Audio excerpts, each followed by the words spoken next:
Hello everyone, welcome to next lecture. तो अब तक हमने देखा कि क्या फैक्टर्स थे जिनकी वजह से नेशनलिज्म की डेवलपमेंट हुई भारत के अंदर। तो 1850 के टाइम के बाद से अराउंड आफ्टर 1850s हम देखेंगे कि प्रेस की डेवलपमेंट ज़्यादा बढ़ जाएगी। और इस टाइम पर क्योंकि सोशल रिफॉर्म्स भी काफ़ी बढ़ रहे थे, तो ऑब्वियसली हम देखेंगे कि सोशल रिफॉर्मर्स भी काफ़ी ज़्यादा लिखना शुरू करेंगे। तो अब जो फोकस है वो हमारा प्रेस के ऊपर जाएगा। किस तरह से इम्पोर्टेंट नेशनल लीडर्स जो थे, ऑलमोस्ट सभी लीडर्स, वो किस तरह से प्रेस का इस्तेमाल कर रहे थे।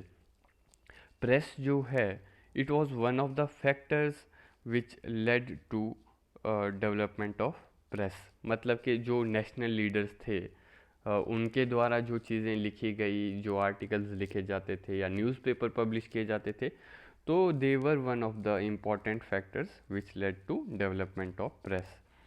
तो बाकी हम देखेंगे इस टॉपिक से जिस तरह के क्वेश्चंस आ सकते हैं कि रोल क्या था इंग्लिश प्रेस का विद रिस्पेक्ट टू नेशनलिज्म वगैरह वगैरह, इस टाइप के क्वेश्चन आ सकते हैं। तो अर्ली पीरियड में ही इंग्लिश प्रेस जो थी वो एग्जिस्ट करती थी उस समय पर, जबकि इंडियंस उतना डेवलप नहीं कर रहे थे इसको। हम अभी बात कर रहे हैं जो ब्रिटिशर थे या फिर वेस्टर्नर थे, उनके द्वारा इंग्लिश प्रेस डेवलप थी अर्ली पीरियड में। ठीक है, it was of the English, by the English and for the English. यानी एक तरह से ये गोरे लोगों की एंटरटेनमेंट के लिए डेवलप हुई थी अर्ली स्टेज में जो प्रेस थी भारत के अंदर। पर over a period of time हम देखेंगे कि लोकल प्रेस की डेवलपमेंट भी शुरू हो जाएगी भारत में। और जो प्रेस है इंडिया के फ्रीडम स्ट्रगल में किस तरह से वो इम्पॉर्टेंट रोल प्ले करेगी। इंडियन प्रेस भी हमें इंग्लिश लैंग्वेज में भी देखने को मिलेगी, यानी कि भारतीय लोग भी जो हैं वो भी इंग्लिश लैंग्वेज के अंदर भी वो लोग लिखेंगे प्रेस में, है ना। तो हम देखेंगे कि English language will also be used by the used by whom, used by the Indian leaders. Okay, यानी कि भारतीय सिर्फ और सिर्फ अपनी भाषा में प्रेस नहीं प्रिंट करेंगे, बल्कि वो अंग्रेज़ी भाषा का भी यूज़ करेंगे। ऑब्वियसली वो वर्नैकुलर लैंग्वेजेस का भी यूज़ करेंगे। तो और इस सब का यूज़ करके उनके एफर्ट्स यही होंगे कि हम नेशनलिज्म को बढ़ावा दें भारत के अंदर। बाकी यहाँ से जिस तरह के क्वेश्चन आ सकते हैं इस टॉपिक से, वो ये भी है कि रोल ऑफ स्टेट क्या था with respect to press, role of state with respect to both English and Indian press, है ना। बाकी ओरिजिन ऑफ मॉडर्न प्रेस देखेंगे हम, इसमें थोड़ा बहुत नेचर ऑफ प्रेस देखेंगे, किस तरह की रेगुलेशंस लाई गई, किस तरह से सेंसरशिप लाई गई, वो भी हम देखेंगे। बाकी जो क्वेश्चन आ सकते हैं वो ये है कि न्यूज़पेपर या फिर किसी पब्लिकेशन का नाम और उसके पब्लिशर कौन थे, इसके रिगार्डिंग भी क्वेश्चन आ सकते हैं। तो अगर हम ओरिजिन की बात करें, ओरिजिन ऑफ मॉडर्न प्रेस क्या था, तो भारत में जो सबसे पहली प्रिंटिंग प्रेस थी, फर्स्ट प्रिंटिंग प्रेस जो थी भारत में, वो इंट्रोड्यूस की गई थी पोर्तुगीज़ के द्वारा। ठीक है, क्योंकि हमने देखा कि किस तरह से पोर्तुगीज़ जो है मिशनरी का काम करते थे, है ना। वो लोगों को कन्वर्ट करने का काम करते थे, तो वो चाहते थे कि वो लोग बाइबल को ट्रांसलेट करें और फिर बाइबल को ट्रांसलेट करके बेचें। तो इस तरह से हम देखेंगे कि पोर्तुगीज़ सबसे पहली प्रिंटिंग प्रेस एस्टेब्लिश करेंगे भारत में। अगर हम बात करते हैं भारत में पहली बुक जो पब्लिश होगी, तो वो 1557 में होगी। ठीक है, इसके अलावा अगर ज़्यादा डेवलपमेंट की बात करें, जो थोड़ा प्रॉपरली प्रेस सिस्टम जो डेवलप होगा वो ईस्ट इंडिया कंपनी के द्वारा ही किया जाएगा भारत में। 1684 में हम देखेंगे ईस्ट इंडिया कंपनी जो है बॉम्बे के अंदर प्रिंटिंग प्रेस एस्टेब्लिश करेगी। बाकी होता क्या था कि बाय 1770s है ना, उस पीरियड तक हम देखेंगे कि ईस्ट इंडिया कंपनी के जो ऐसे एम्प्लॉय होते थे जो कंपनी से खुश नहीं थे, कंपनी जो माल प्रैक्टिसेस कर रही थी, जो प्राइवेट ट्रेड कर रही थी, कंपनी के लोग जो प्राइवेट ट्रेड कर रहे थे, कंपनी में जो करप्शन हो रहा था, इस सब से बहुत से ईस्ट इंडिया कंपनी के एम्प्लॉयज़ खुश नहीं थे इन चीज़ों से। तो वो भी प्रिंट करने की कोशिश करेंगे, एक तरह से विसल ब्लो करने की कोशिश करेंगे, कंपनी की इन नेगेटिव चीज़ों को एक्सपोज करने की कोशिश करेंगे। तो ऐसा ही एक एग्ज़ाम्पल हमें देखने को मिलेगा 1776 में। एक व्यक्ति था जिसका नाम था विलियम बोल्ट। तो ये कोशिश करेगा कि वो विसल ब्लो कर पाए, कंपनी में हो रहे करप्शन के बारे में दुनिया को बता पाए। ये कोशिश तो करेगा पर ये सक्सेसफुल नहीं हो पाएगा। बाद में इसको जेल में डाल दिया गया था। इस समय पर जो गवर्नर जनरल था भारत में वो था Warren Hasting. Okay, Warren Hasting के समय पे हुआ था ये। इसके अलावा हम देखेंगे कि जो पहला न्यूज़पेपर पब्लिश किया जाएगा भारत के अंदर वो हमें देखने को मिलेगा 1780s में, और जिस व्यक्ति के द्वारा पब्लिश किया जाएगा उसका नाम था जेम्स हिकी। तो ये जेम्स हिकी नाम का जो व्यक्ति था ये आयरिश था, ठीक है। He has came from Ireland, और ऑब्वियसली इस के द्वारा जो न्यूज़पेपर पब्लिश किया गया था ये इंग्लिश लैंग्वेज में था, और इसका नाम न्यूज़पेपर का था बंगाल गैजेट। क्या नाम था? बंगाल गैजेट। ये था पहला न्यूज़पेपर जो भारत में पब्लिश हुआ। इसको एक और नाम से भी जाना जाता है, वो नाम है Calcutta general advertiser. Calcutta general advertiser नाम से जाना जाता है। तो इसने क्या किया, इसने गवर्नर जनरल को उस समय पर क्रिटिसाइज़ करना शुरू किया था। इस समय पर गवर्नर जनरल वॉरेन हेस्टिंग ही था। हम 1780s की बात कर रहे हैं। वॉरेन हेस्टिंग इस समय पर गवर्नर जनरल था। इसने वॉरेन हेस्टिंग को क्रिटिसाइज़ करना शुरू किया। इसने जुडिशरी को भी क्रिटिसाइज़ करना शुरू किया, क्योंकि हमने देखा था किस तरह से वॉरेन हेस्टिंग ने अपने फ्रेंड को ही रखा था जुडिशरी में, है ना। तो इसने क्योंकि क्रिटिसाइज़ करना शुरू किया तो इस वजह से बाय 1782 हम देखेंगे कि बाय 1782 इसकी प्रेस को जो है वो सीज कर दिया जाता है। His press was seized. Okay, तो इस तरह से इसी का न्यूज़पेपर पहला न्यूज़पेपर भी बना जो कि बैन हुआ, ठीक है। His newspaper also became first newspaper to be banned. तो इस तरह से हम देखेंगे कि जब ये बैन हो जाएगा उसके बाद से जो वाइट व्यक्ति थे, न्यूज़पेपर वाले, प्रेस वाले जो गोरे व्यक्ति थे, वो अब शुरुआत करेंगे कि हम लोग प्रो गवर्नमेंट ही लिखें, गवर्नमेंट के फेवर में ही लिखें, ताकि हमारे ऊपर इस तरह के कोई एक्शंस ना लिए जाएं। बाकी 1784 के पीरियड तक हम देखेंगे काफ़ी सारी नई पब्लिकेशंस आ चुकी होंगी। तो इसमें हमें देखने को मिलेगी एक एक जिसका नाम है द कलकत्ता गैजेट। ये हमें देखने को मिलेगी बाय 1784, है ना। ये तो हम देख ही चुके हैं, यही थी द कल सॉरी द कलकत्ता गैजेट हमें देखने को मिलेगी बाय 1784। एक हमें मिलेगी द बंगाल जर्नल, ये हमें मिलेगी बाय 1785। इसके अलावा हमें जो देखने को मिलेगी the oriental magazine of Calcutta, तो ये हमें देखने को मिलेगी बाय द पीरियड ऑफ 1785 ही। इसके अलावा एक और जो देखने को मिलेगी वो है कलकत्ता क्रॉनिकल। तो ये भी हमें देखने को मिलेगी बाय द टाइम ऑफ 1786। इसके अलावा जो हमें और देखने को मिलती है द मद्रास कुरियर। तो ये हमें देखने को मिलेगी बाय द पीरियड ऑफ 1788। ये जो मद्रास कुरियर थी, it was first newspaper of Madras, ठीक है।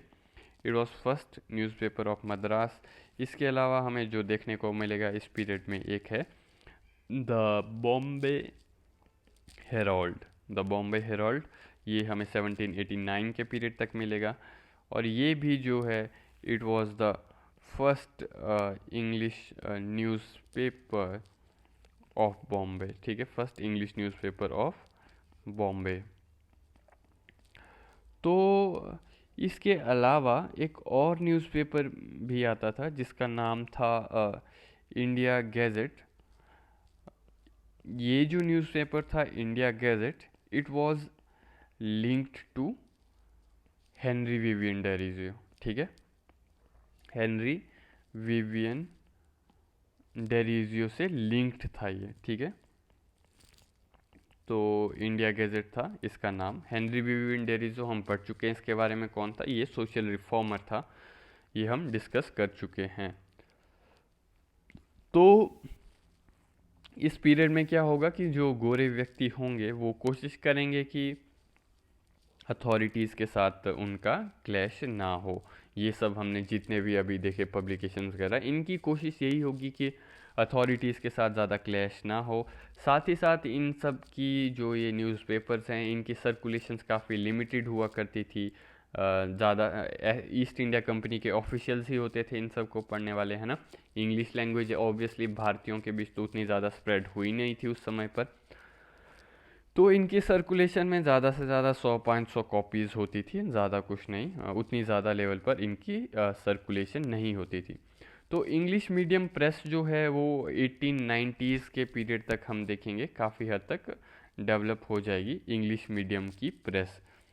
और फिर इसमें से हम देखेंगे 1890s के पीरियड तक, अब इस प्रेस में से जो ये इंग्लिश मीडियम प्रेस थी, कुछ जो है गवर्नमेंट को क्रिटिसाइज़ करना भी शुरू कर देंगे। तो फिर जब गवर्नमेंट का क्रिटिसिज्म होने लगेगा, फिर हम देखेंगे कि बाय द पीरियड ऑफ 1799, इस समय पर गवर्नर जनरल था लॉर्ड वेलेस्ली। तो लॉर्ड वेलेस्ली जो है वो लाएगा एक एक्ट, जिस एक्ट का नाम होगा the censorship of the press act. ये लाया जाएगा 1799 में। ठीक है, तो क्योंकि जो लॉर्ड वेलेस्ली था उसका ये मानना था कि even the white mundas newspaper should not criticise me, even गोरे व्यक्तियों को भी कोई हक नहीं है कि वो मुझे क्रिटिसाइज़ करें, क्योंकि लॉर्ड वेलेस्ली की पॉलिसीज़ के ऊपर उस समय पर प्रश्न उठाए जा रहे थे कि आप लोग ये सब्सिडरी अलायंस क्यों ला रहे हो, जो ये स्ट्रक्चर जो आप सुप्रीमेसी का क्रिएट कर रहे हो ये ठीक नहीं है, या जो भी है, इस तरह से क्वेश्चन रेज करना शुरू कर दिया था प्रेस में लॉर्ड वेलेस्ली के ऊपर। तो लॉर्ड वेलेस्ली ने the censorship of press act लाया। तो ये जो सेंसरशिप एक्ट था इसमें हमें प्री सेंसरशिप देखने को मिलेगी। तो प्री सेंसरशिप में क्या होता है कि प्री सेंसरशिप में जो पहले ही न्यूज़पेपर की कॉपी जो थी वो गवर्नमेंट को भेजनी पड़ती थी पब्लिश करने से पहले। फिर एक गवर्नमेंट ऑफिसर डिसाइड करता था कि इसमें सब न्यूज़ ठीक है या फिर कोई न्यूज़ हटानी है। तो इस तरह से होता था। तो यानी कि स्लो न्यूज़ आती थी काफ़ी, क्योंकि पहले पब्लिशर लिखेगा फिर उसको भेजेगा पहले ऑफिसर के पास, फिर कब जाके ऑफिसर चेक करेगा कि ये ठीक है नहीं ठीक है, फिर उसके बाद से जाके फाइनली न्यूज़पेपर पब्लिश होगा। तो इस सेंसरशिप एक्ट में ये भी कहा गया था कि अगर इसका ब्रीच किया गया, अगर एक्ट को फॉलो नहीं किया गया, तो पब्लिशर को डिपोर्ट भी किया जा सकता है। तो बाय फिर हम देखेंगे कि प्रेस का एक लिबरल फेज़ आएगा, और ये जो लिबरल फेज़ आएगा ये आएगा बाय 1820s। ठीक है, तो इसमें क्या होगा कि हम देखेंगे लॉर्ड हेस्टिंग जो है, लॉर्ड हेस्टिंग वो रिमूव कर देगा इस जो ये सेंसरशिप एक्ट था इसको हटा देगा। तो इसके बाद से फिर लिबरल फेज़ की शुरुआत हो जाएगी प्रेस में। पर फिर हम देखेंगे कि अलोंग साइड क्या होगा कि अब थोड़ा वर्नैकुलर प्रेस भी स्टार्ट होना शुरू हो जाएगी।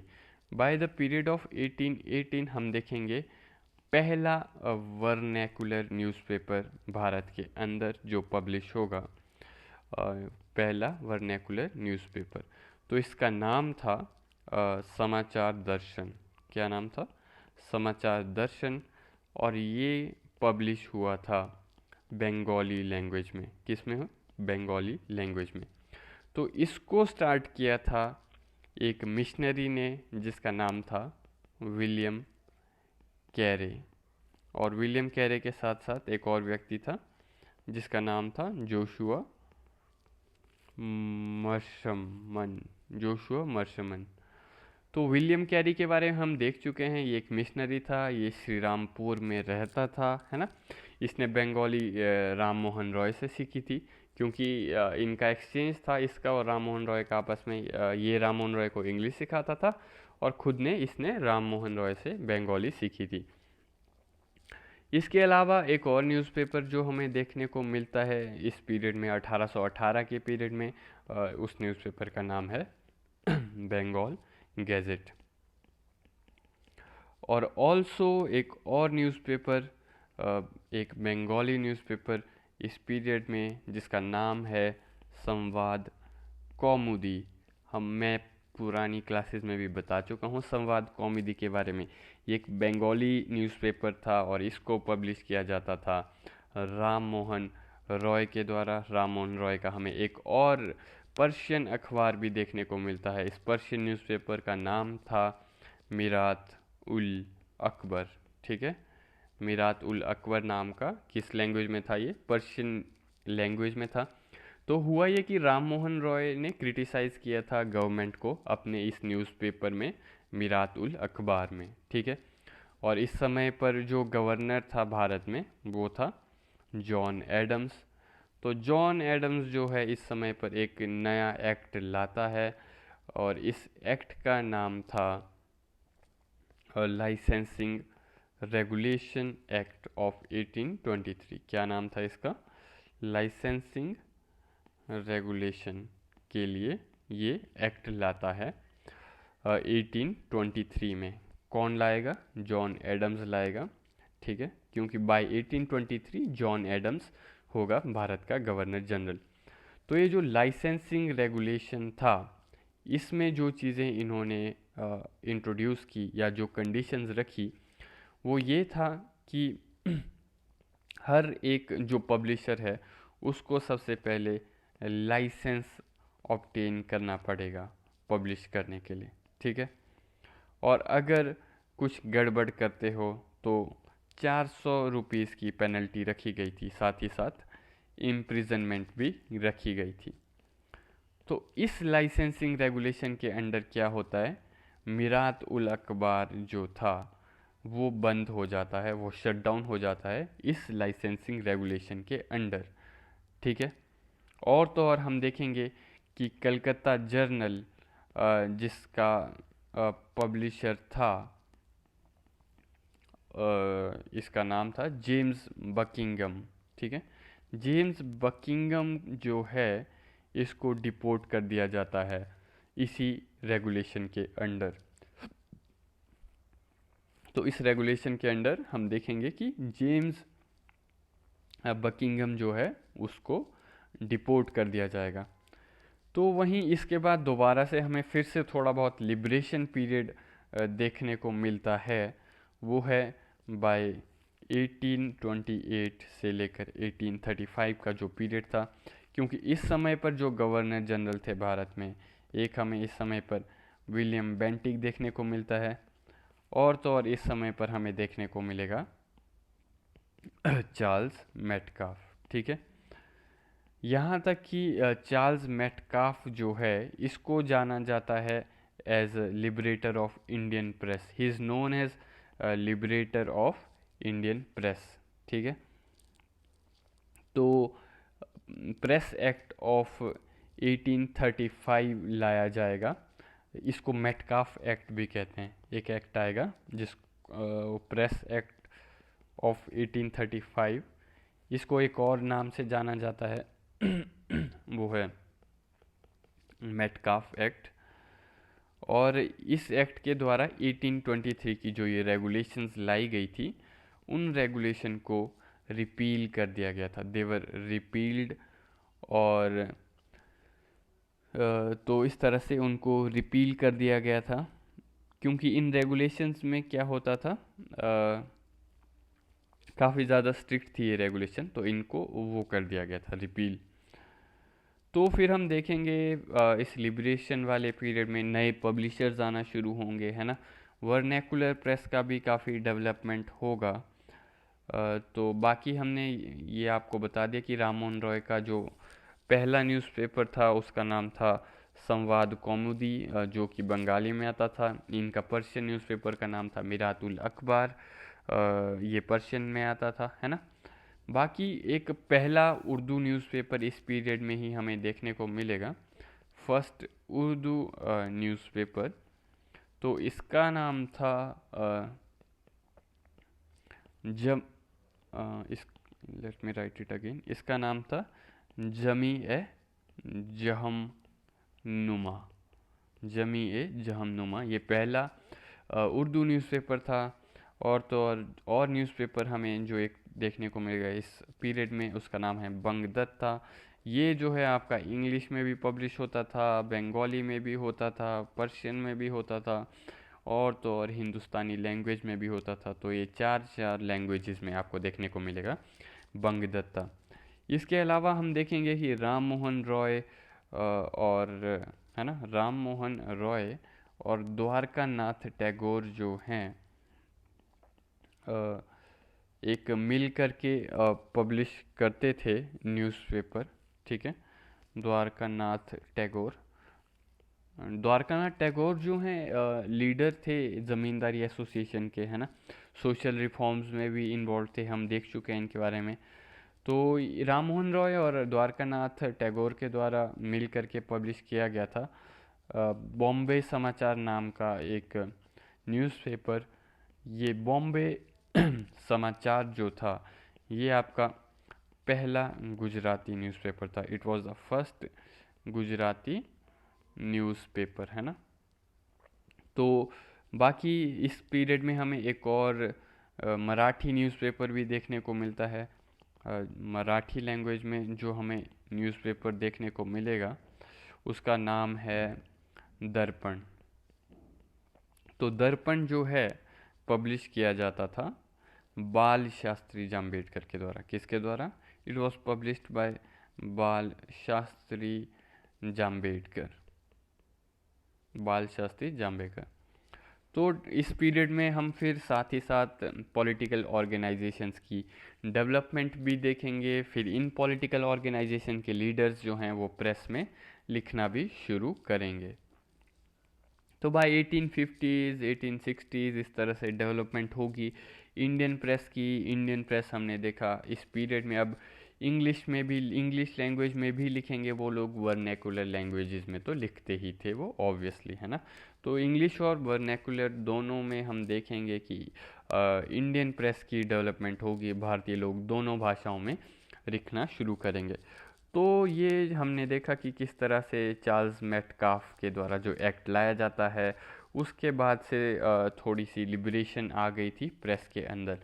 पर फिर क्या होता है, फिर हम देखेंगे रिवोल्ट ऑफ 1857 होगा, और फिर रिवोल्ट ऑफ 1857 के बाद फिर से स्ट्रिक्ट रेगुलेशंस लाई जाएंगी ताकि भारतीय लोग जो क्रिटिसिज्म कर रहे थे, जो क्रिटिसिज्म हो रहा था प्रेस में, ज़रूरी नहीं कि सिर्फ भारतीयों द्वारा ही हो रहा हो, मेनली रिवोल्ट ऑफ 1857 के बाद ये लोग लाएंगे लाइसेंसिंग एक्ट ऑफ 1857। तो मेन एम क्या था इसका? रिस्ट्रिक्शंस बढ़ाना ताकि प्रेस में क्रिटिसिज्म ना हो। तो रिस्ट्रिक्शंस बढ़ी इस एक्ट के द्वारा, है ना। तो इसने क्या किया, इसने चार्ल्स मेटकाफ का जो एक्ट था उसको रिप्लेस किया गया। तो इस एक्ट में बोला गया कि अब से जो नेम है पब्लिशर का, ठीक है, पब्लिशर का नेम और उसका जो प्लेस है वो विजिबल होना चाहिए न्यूज़पेपर में, है ना। तो आज की डेट में भी हम देखते हैं अब न्यूज़पेपर जो भी आते हैं उसमें लिखा होता है कि पब्लिशर कौन है और कहाँ पर पब्लिश किया जा रहा है न्यूज़पेपर। बाकी एक और बात जो कही गई थी इस एक्ट में, वो ये कही गई थी कि न्यूज़पेपर की एक कॉपी जो है वो आपको गवर्नमेंट को देनी होगी।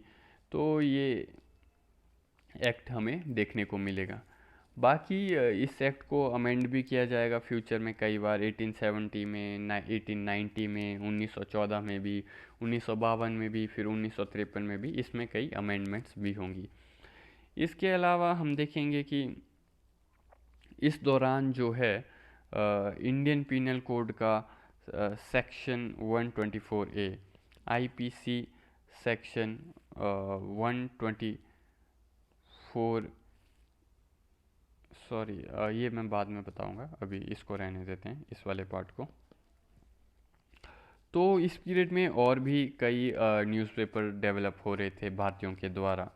तो जैसे कि अगर हम एग्जांपल्स देखें, हमें 1861 में देखने को मिलता है द बॉम्बे टाइम्स, ठीक है।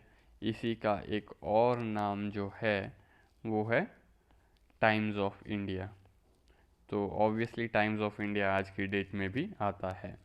1851 में हम देखेंगे दादा भाई नौरोजी के द्वारा लाया गया न्यूज़पेपर जिसका नाम था रस्त गुफ्तार। किसके द्वारा? दादा भाई नौरोजी के द्वारा।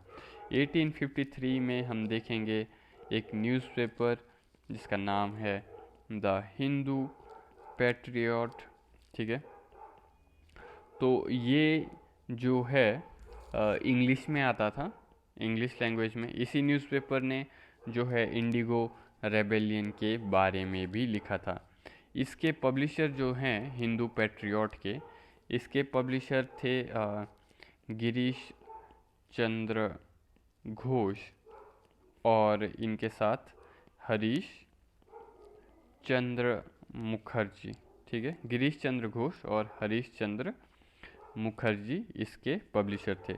इसके अलावा हमें देखने को मिलेगा 1862 में इंडियन मिरर, ठीक है। इंडियन मिरर किसके द्वारा लाया जाता था? इंडियन मिरर लाया जाता था देवेंद्र नाथ टैगोर प्लस देवेंद्र नाथ टैगोर और केशव चंद्र सेन के द्वारा, ठीक है। केशव चंद्र सेन के द्वारा। इसके अलावा हमें देखने को मिलेगा कि इस पीरियड में 1866 में एक द स्टेट्समैन नाम का भी हमें न्यूज़पेपर देखने को मिलेगा। द स्टेट्समैन हमें 1866 में देखने को मिलेगा। तो ये जो स्टेट्समैन नाम का न्यूज़पेपर था 1866 में, इसको पब्लिश किया जाता था रॉबर्ट नाइट के द्वारा।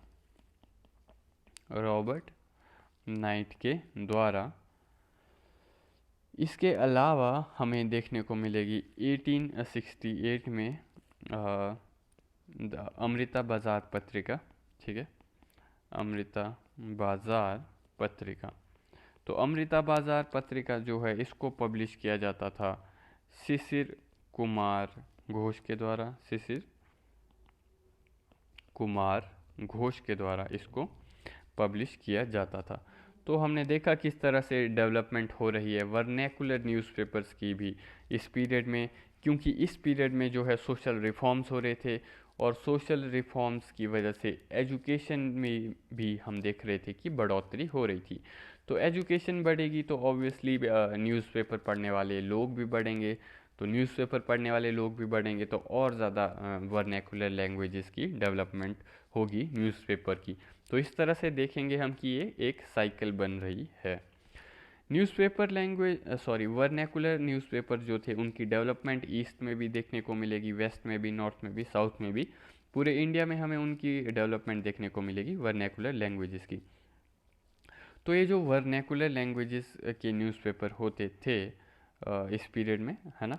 इसके अलावा हम देखेंगे जो इंडियन प्रेस थी उनका जो इंटेंशन था वो प्रॉफिट मेकिंग नहीं था, ठीक है।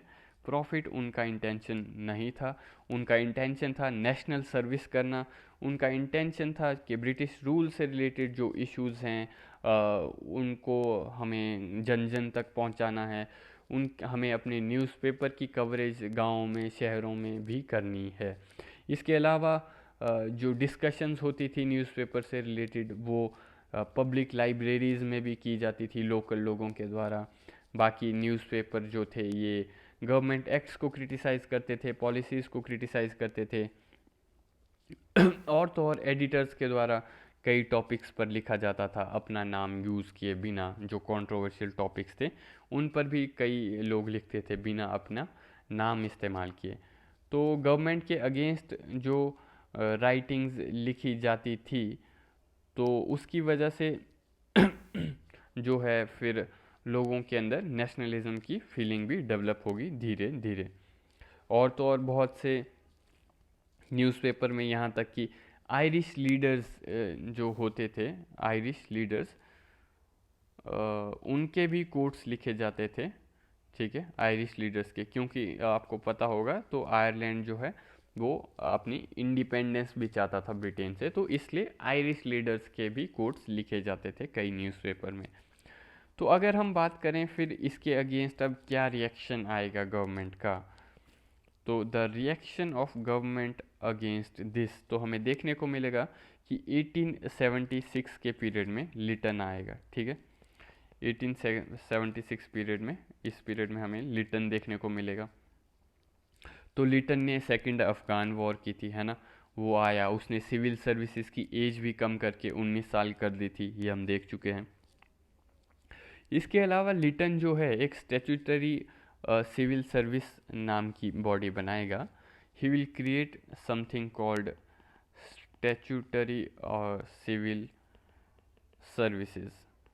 तो इसमें क्या होता था, इसमें मिडिल लेवल की पोजीशंस के लिए चुने जाते थे इसमें लोग।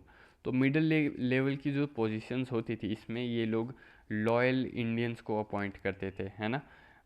फॉर एग्जांपल कलेक्टर के नीचे डेप्यूटी कलेक्टर जो होगा वो स्टैट्यूटरी सिविल सर्विस से आएगा, है ना। और जो एसपी के नीचे डेप्यूटी एसपी होगा, है ना, वो भी स्टैट्यूटरी सिविल सर्विसेज से आएगा।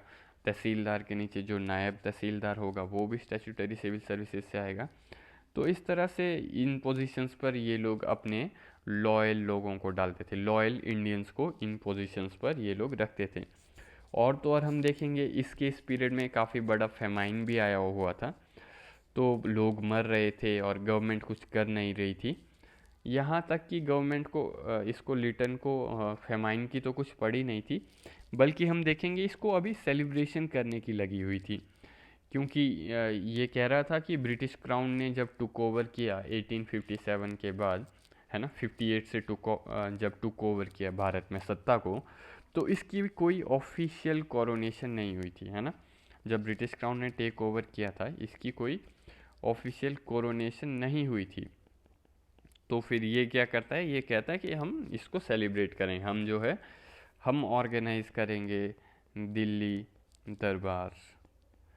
तो इसके लिए दिल्ली ही क्यों चूज़ किया गया, दिल्ली इसलिए चूज़ किया गया क्योंकि दिल्ली जो है मुग़ल एम्परर की सीट थी। तो ऑब्वियसली इन सब चीज़ों के लिए प्रेस जो है लिटन को क्रिटिसाइज़ तो करेगी एक तरफ कि भाई फेमाइन है और तुम यहाँ पर ऐसे सेलिब्रेशन कर रहे हो, तुम यहाँ पर दिल्ली दरबार मना रहे हो।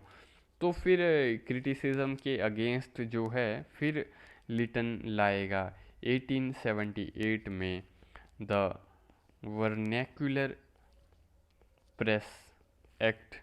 ठीक है, द वर्नैक्युलर प्रेस एक्ट लाया जाएगा लिटन के द्वारा। ऑब्जेक्टिव क्या था इसका, इसका ऑब्जेक्टिव ये था कि जो वर्नैक्युलर लैंग्वेजेस में प्रेस छपती है ना, लोकल लैंग्वेजेस की जो प्रेस है उसके ऊपर बेटर कंट्रोल किया जा सके। ऑब्वियसली क्यों करना चाहता था ये कंट्रोल, क्योंकि हमने देखा कैसे 1857 में के रिवोल्ट के बाद जो है वर्नैकुलर प्रेस का जो है राइज हो गया था। वर्नैकुलर प्रेस में जो है गवर्नमेंट के अगेंस्ट लिखा जा रहा था। फिर हमने देखा कैसे 1876 1876 के पीरियड में फेमाइन आया हुआ था भारत में, और बजाय इसके लॉर्ड लिटन जो है सेलिब्रेट कर रहा है दिल्ली दरबार, है ना। तो इस वजह से वर्नैकुलर प्रेस जो है वो गवर्नमेंट के अगेंस्ट लिख रही थी, तो इसने फिर ला लिया वर्नैकुलर प्रेस एक्ट। ये प्रेस एक्ट जो था ये वर्नैकुलर प्रेस के लिए ही था स्पेशली। और तो और इसको जो है गैगिंग एक्ट भी कहा जाता है। It is called as gagging act क्योंकि इस एक्ट ने इंडियन प्रेस का गला दबा दिया था, तो इसलिए इसको गैगिंग एक्ट भी कहते हैं। तो अगर हम प्रोविजंस की बात करें, क्या प्रोविजंस थे वर्नैकुलर प्रेस एक्ट में, एक तो ये कि मैजिस्ट्रेट को पावर दी गई थी कि वो एक बॉन्ड साइन कर सकता है ना, पब्लिशर के साथ।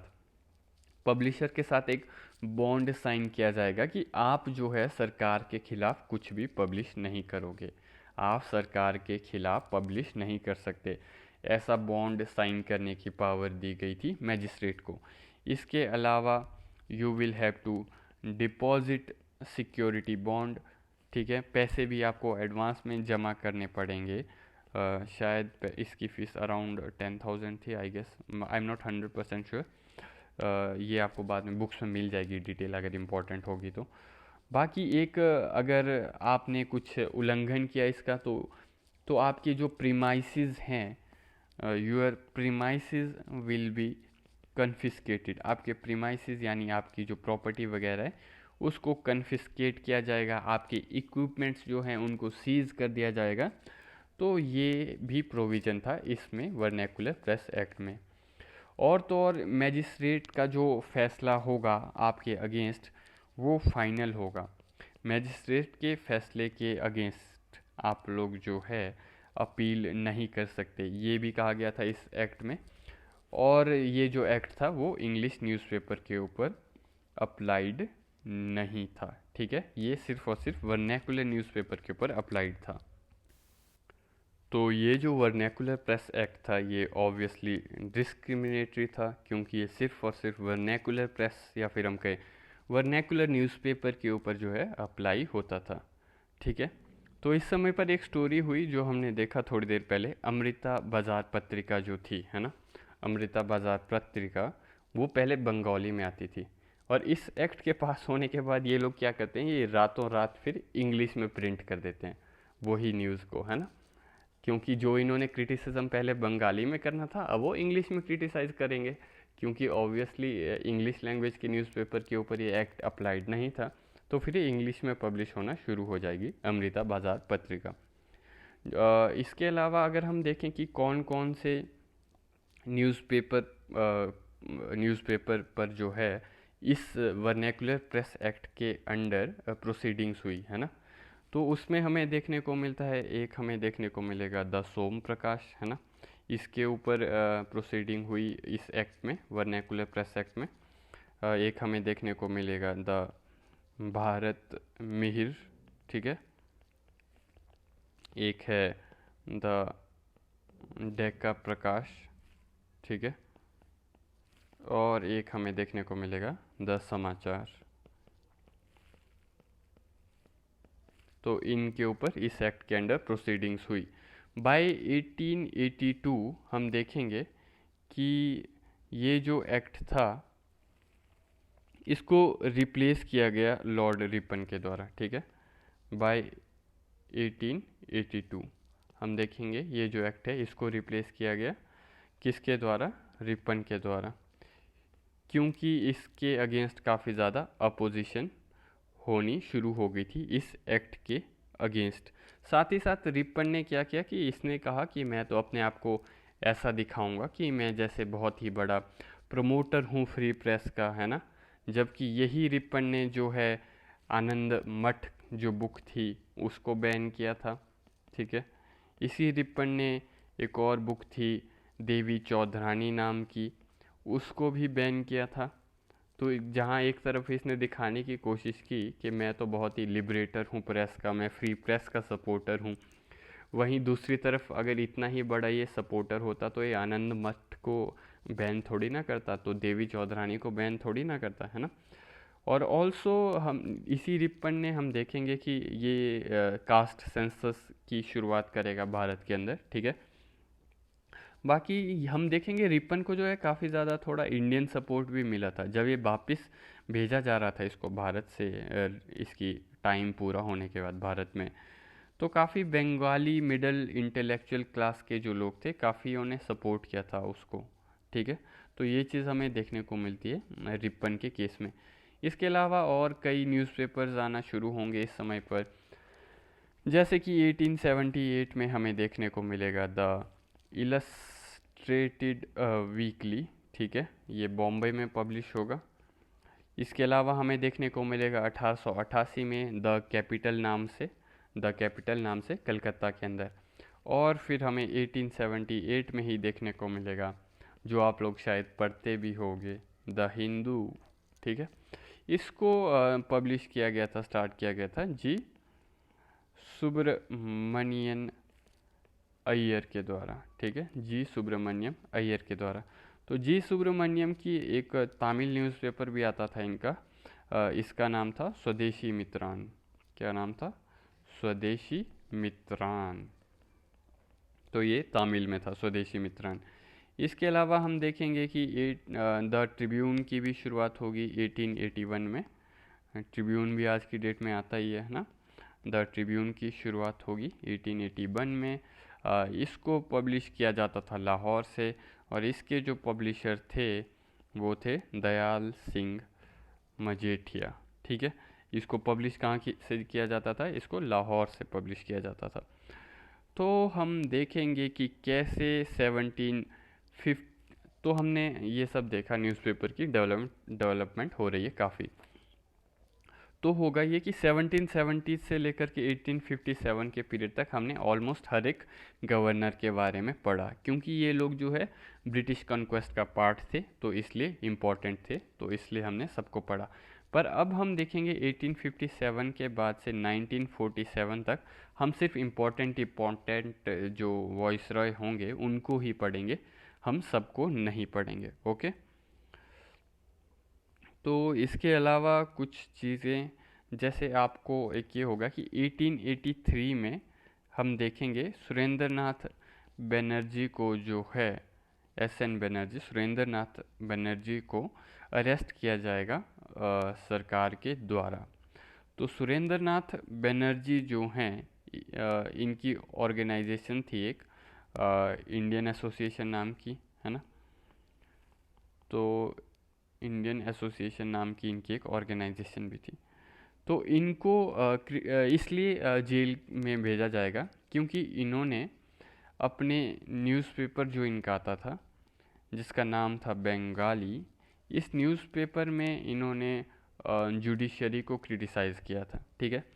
तो इन्होंने जुडिशरी को क्रिटिसाइज़ किया, तो इस वजह से इनको जेल में डाला गया। तो ये पहले जर्नलिस्ट बने जो कि प्रेस चार्जेस पर अरेस्ट हुए थे, ठीक है।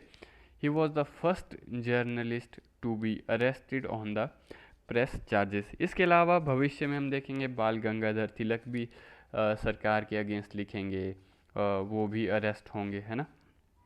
अब बाकी तिलक भी प्रेस के लिए अरेस्ट होंगे फ्यूचर में। बाकी तिलक क्योंकि न्यूज़पेपर में लिखा करते थे अपने केसरी में और महारत्था में, है ना। उन्होंने 1896 और 97 के पीरियड में पूना में प्लेग आया हुआ था, उसमें उस टाइम भी गवर्नमेंट को क्रिटिसाइज़ किया था। बाकी वो शिवाजी की स्टोरीज़ वगैरह भी लिखा करते थे अपनी न्यूज़पेपर में। तो हमने देखा कि सुरेंद्र नाथ बनर्जी पहले इंडियन, या फिर हम कहें पहले जर्नलिस्ट बने जो कि प्रेस चार्जेस में अरेस्ट हुए थे। तो उस समय पर इनको टाइटल दिया गया एस.एन. बनर्जी को सरेंडर नॉट बनर्जी। सुरेंद्र नाथ बनर्जी की जगह लोगों ने कहा सरेंडर नॉट बनर्जी। सुरेंद्र नाथ बनर्जी ने ही जो है कई केसेस में गांधी जी को भी क्रिटिसाइज़ किया था इन्होंने। फॉर एग्ज़ाम्पल, जब गांधी जी ने रॉलेट एक्ट के अगेंस्ट सत्याग्रह किया था, रॉलेट एक्ट क्या था आपका? रॉलेट एक्ट में क्या था? नो अपील, नो वकील, नो दलील। नो अपील, नो वकील, नो दलील, यानी इंडियंस को जो है जेल में डाल दिया जाता था बिना ट्रायल के। तो उसके अगेंस्ट गांधी जी ने जो रॉलेट सत्याग्रह किया था, तो उसको क्रिटिसाइज़ किया था सत्याग्रह को एस.एन. बनर्जी ने।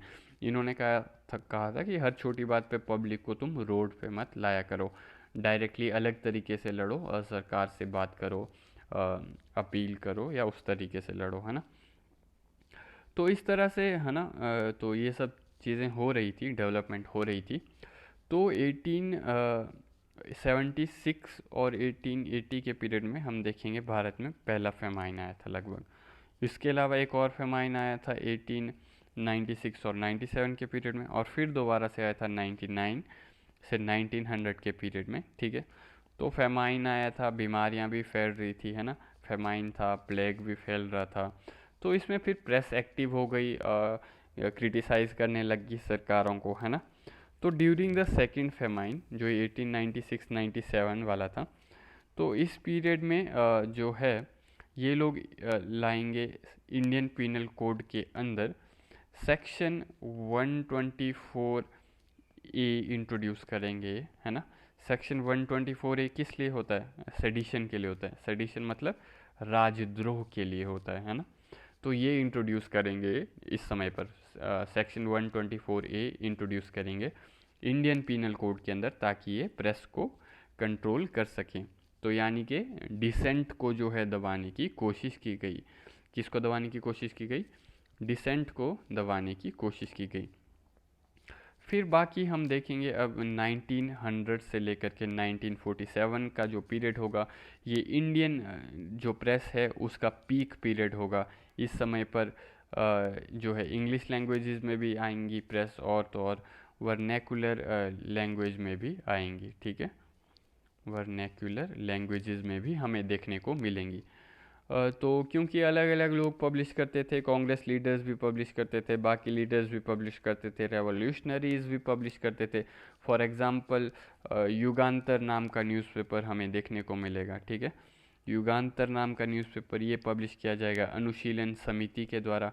अनुशीलन समिति जो कि ग्रुप था, एक रेवोल्यूशनरीज का ग्रुप था ये अनुशीलन समिति। इसमें आपको अलग अलग लीडर्स देखने को मिलेंगे, जैसे कि अरबिंदो घोष भी पार्ट थे इसका, ये अनुशीलन समिति के।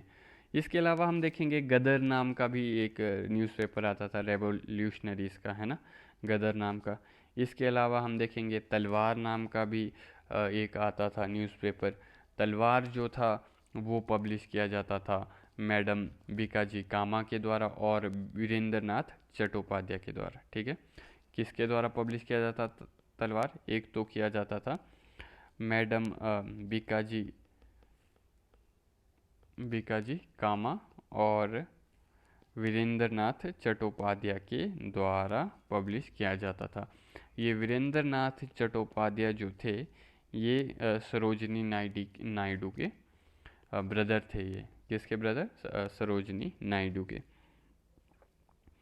इसके अलावा हम देखेंगे कि एक इंडियन सोशियोलॉजिस्ट नाम की वीकली जर्नल भी आती थी। इंडियन सोशियोलॉजिस्ट नाम की वीकली जर्नल आती थी। इसको पब्लिश किया जाता था श्याम जी कृष्ण वर्मा के द्वारा। किसके द्वारा? श्याम जी कृष्ण वर्मा के द्वारा। बाकी अगर हम बात करें मैडम बीकाजी कामा की ही, तो इनका एक आता था न्यूज़पेपर वंदे मातरम के नाम से भी आता था इनका एक न्यूज़पेपर। और वंदे मातरम नाम का ही एक और न्यूज़पेपर, सेम नाम का न्यूज़पेपर अरबिंदो घोष के द्वारा भी आता था।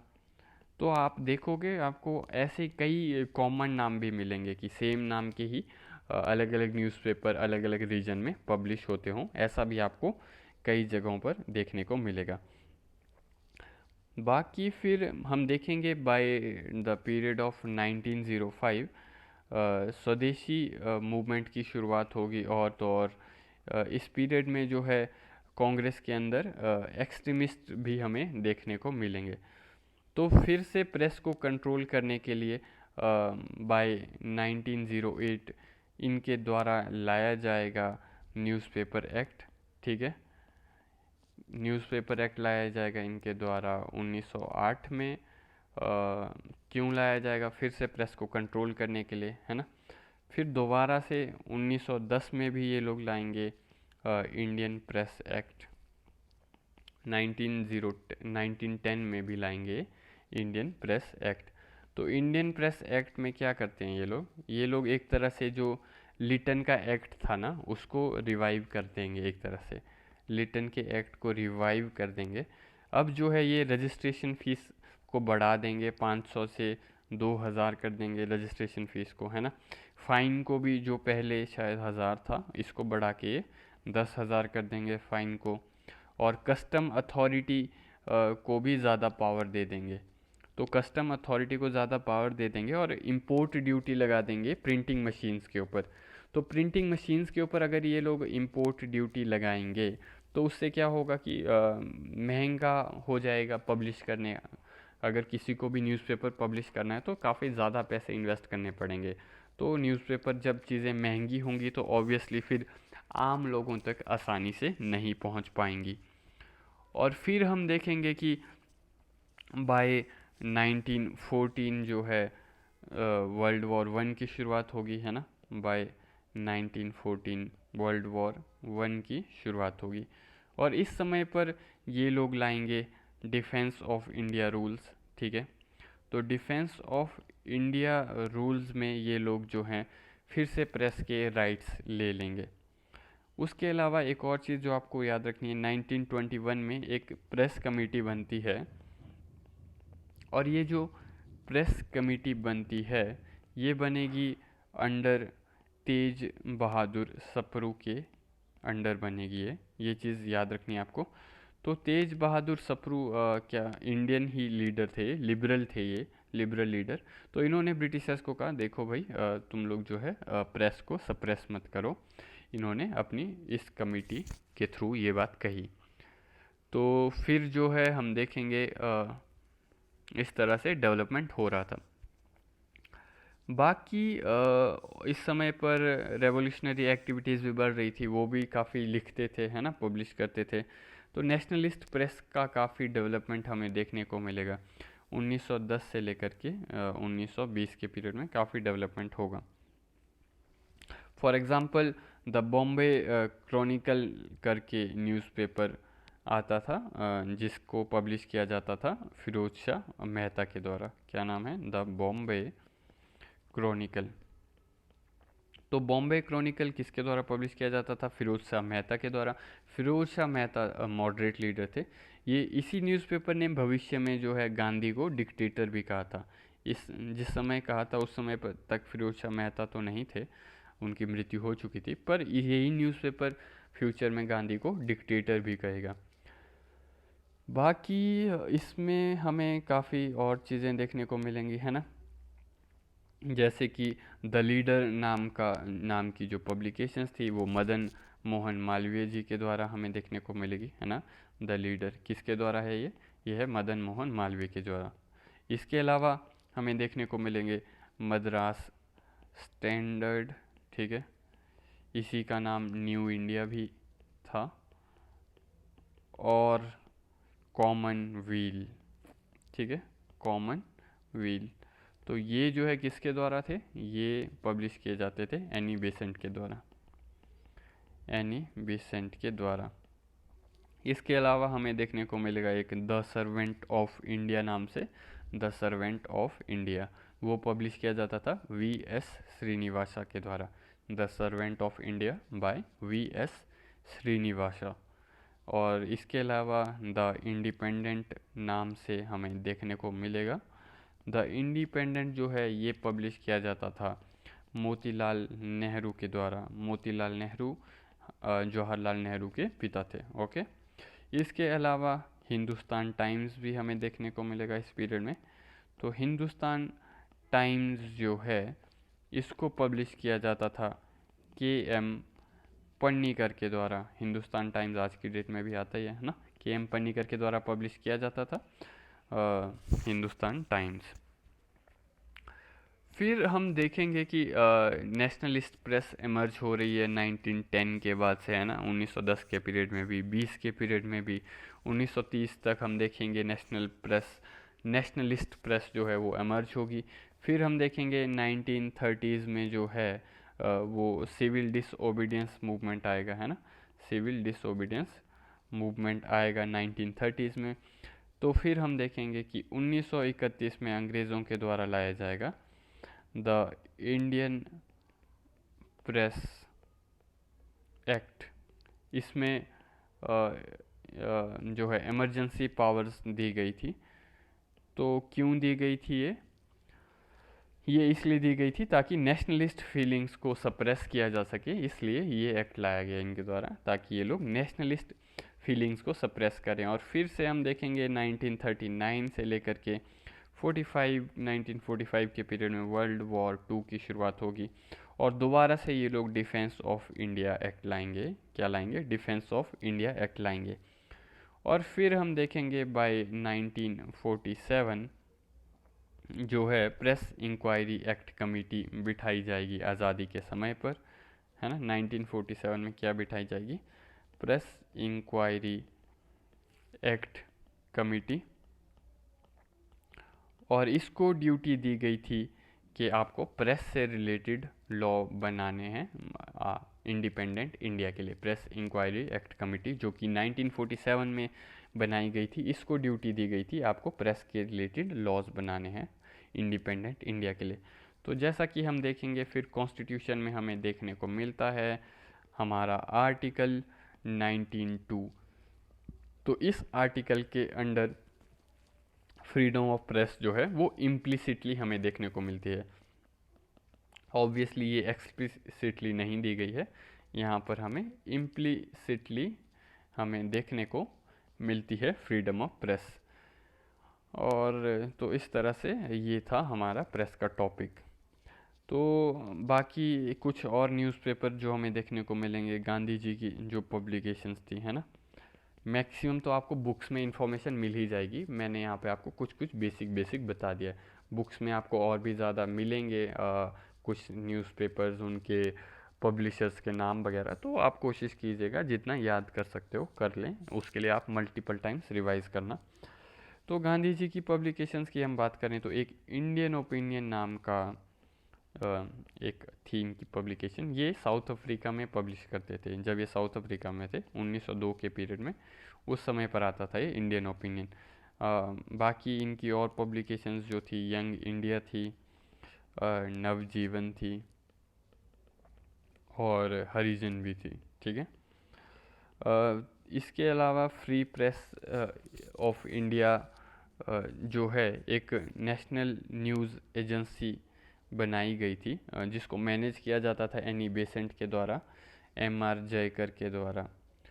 तो फ्री प्रेस ऑफ इंडिया एक नेशनल न्यूज़ एजेंसी बनाई गई थी और जिसको मैनेज किया जाता था एनी बेसेंट के द्वारा।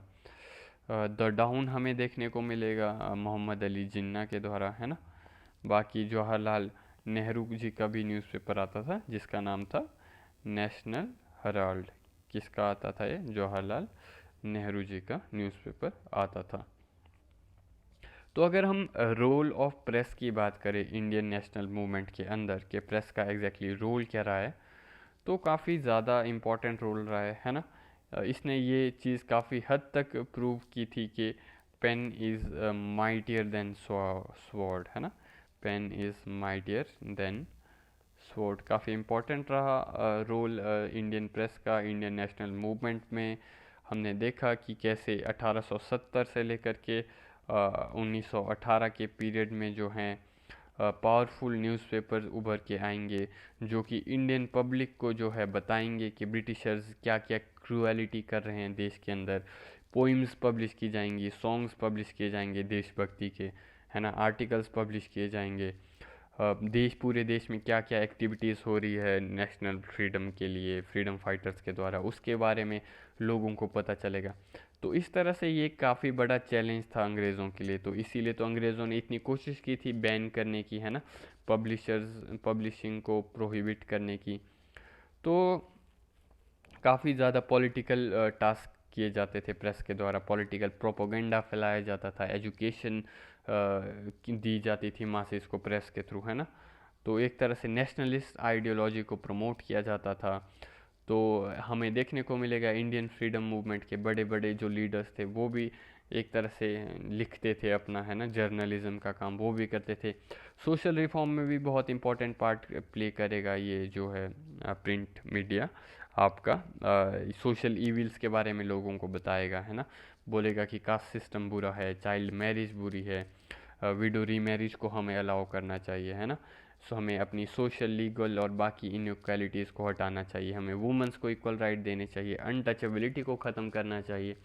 तो इस तरह से इम्पॉर्टेंट रोल प्ले करेगी प्रेस सोशल रिफॉर्म्स के अंदर भी। बाकी नेशनल और प्रोविंशियल लेवल पे अलग अलग लिटरेचर कल्चर को भी प्रमोट करेंगे, और तो और भाईचारे की भावना भी बढ़ेगी इस प्रेस के द्वारा ही भारतीय लोगों के अंदर। तो इस तरह से ये था हमारा प्रेस का टॉपिक। अब हम अगले टॉपिक के ऊपर बढ़ते हैं। अगला टॉपिक ये कि हमें देखना है कि कांग्रेस किस तरह से फॉर्म हुई।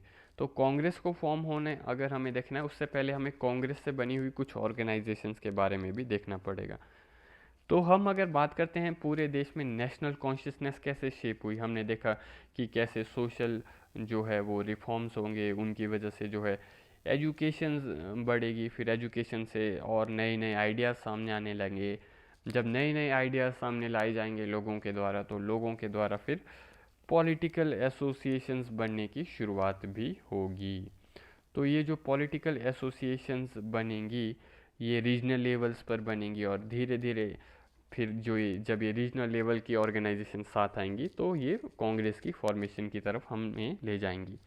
Political organisation north east south west हर जगह आपको देखने को मिलेंगी, बनेंगी। शुरुआत इनकी बंगाल से बनने में शुरू होगी। अर्ली पीरियड ऑफ 1830 से ही हम देखेंगे कि बंगाल में लोकल लेवल पर पॉलिटिकल एसोसिएशंस बनना शुरू हो जाएंगे। बाकी फिर हम देखेंगे 1857 के पीरियड के बाद देश में पॉलिटिकल एसोसिएशंस बनना थोड़ा ज़्यादा एक्सपेंड हो जाएंगी।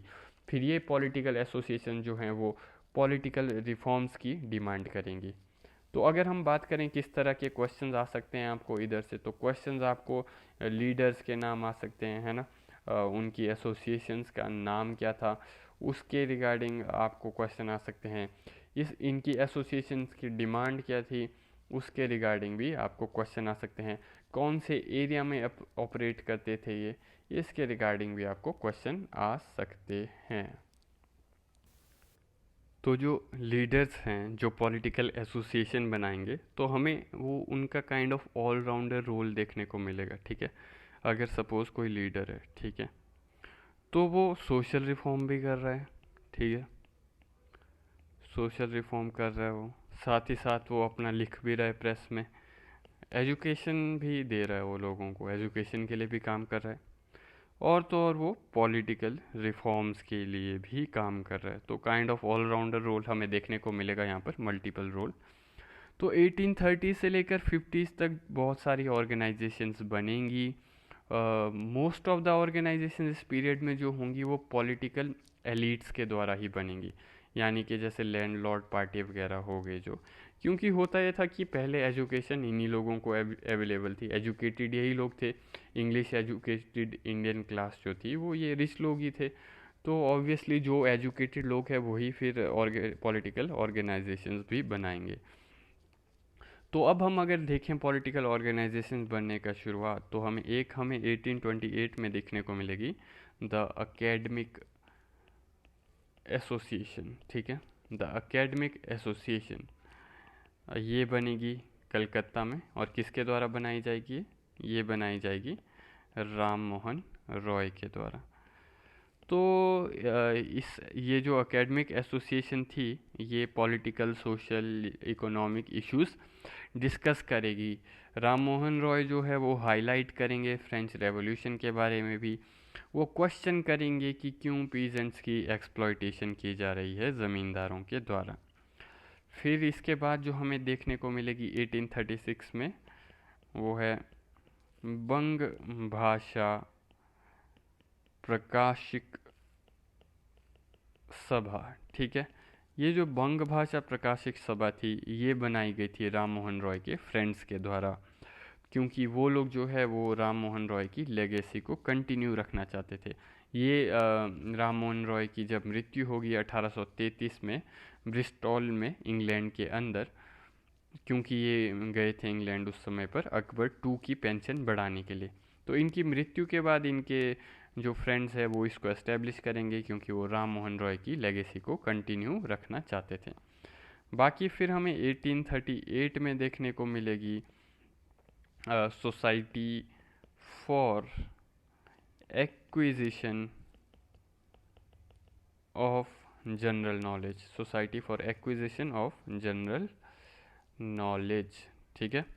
तो ये लोग डिस्कस करते थे जुडिशरी के ट्रायल्स के बारे में, फ्री प्रेस को लेकर ये लोग डिस्कस करते थे, फोर्स्ड लेबर को लेकर भी ये लोग डिस्कस करते थे। ये लोग डिस्कस करते थे कि क्यों भारतीय जजों को पावर नहीं दी गई है ना। तो बाय दिस टाइम हम देखेंगे 1830s 40s तक डिफ़ॉल्ट हमने देखा कि कैसे 1830s और 40s के पीरियड तक मतलब ये तो हमने कर लिया डिस्कस, जो society for acquisition of general knowledge है, ये जुडिशरी के ट्रायल वगैरह, फ्री प्रेस के लिए, फोर्स्ड लेबर के अगेंस्ट, तो इस टाइप की चीज़ें डिस्कस करते थे। तो इसके बाद हम अगर देखें 1830s और 40s के पीरियड तक हम पढ़ चुके हैं ऑलरेडी कि कई ज़मींदार जो है वो डिफ़ॉल्ट कर जाते थे। जब वो डिफ़ॉल्ट कर जाते थे तो फिर उनसे ज़मीनें छीन ली जाती थी। तो इस तरह से हम देखेंगे कि ज़मींदारों के इंटरेस्ट को सेफ गार्ड करने के लिए, ज़मींदारों के इंटरेस्ट को सेफ गार्ड करने के लिए ये लोग एक ऑर्गेनाइजेशन बनाई जाएगी द्वारका नाथ टैगोर के द्वारा। ठीक है, किस लिए बनाई जाएगी? ज़मींदारों के इंटरेस्ट को जो है सेफ गार्ड करने के लिए द्वारका नाथ टैगोर के द्वारा ऑर्गेनाइजेशन बनाई जाएगी। जी हाँ, द्वारका नाथ टैगोर जो हैं वो राम मोहन रॉय के साथ भी लिंक्ड थे, ये चीज़ें हम पढ़ चुके हैं। तो इनके द्वारा जो ज़मींदारों के लिए ऑर्गेनाइजेशन बनाई जाएगी उसका नाम है लैंड होल्डर्स सोसाइटी। ठीक है, इसको एक और नाम से भी जाना जाता है, वो है ज़मींदारी एसोसिएशन। ज़मींदारी एसोसिएशन। तो ऑर्गेनाइज्ड पॉलिटिकल एक्टिविटी की शुरुआत देखने को मिलेगी हमें इस ऑर्गेनाइजेशन के द्वारा। ठीक है, एक प्रॉपर ऑर्गेनाइज तरीके से अगर पॉलिटिकल एक्टिविटी की शुरुआत देखनी हो, वो हमें इसके द्वारा मिलेगी, ज़मींदारी एसोसिएशन के द्वारा। तो एक एलीट लोगों की ऑर्गेनाइजेशन थी ये, ऑब्वियसली अगर ज़मींदारों की थी तो, है ना।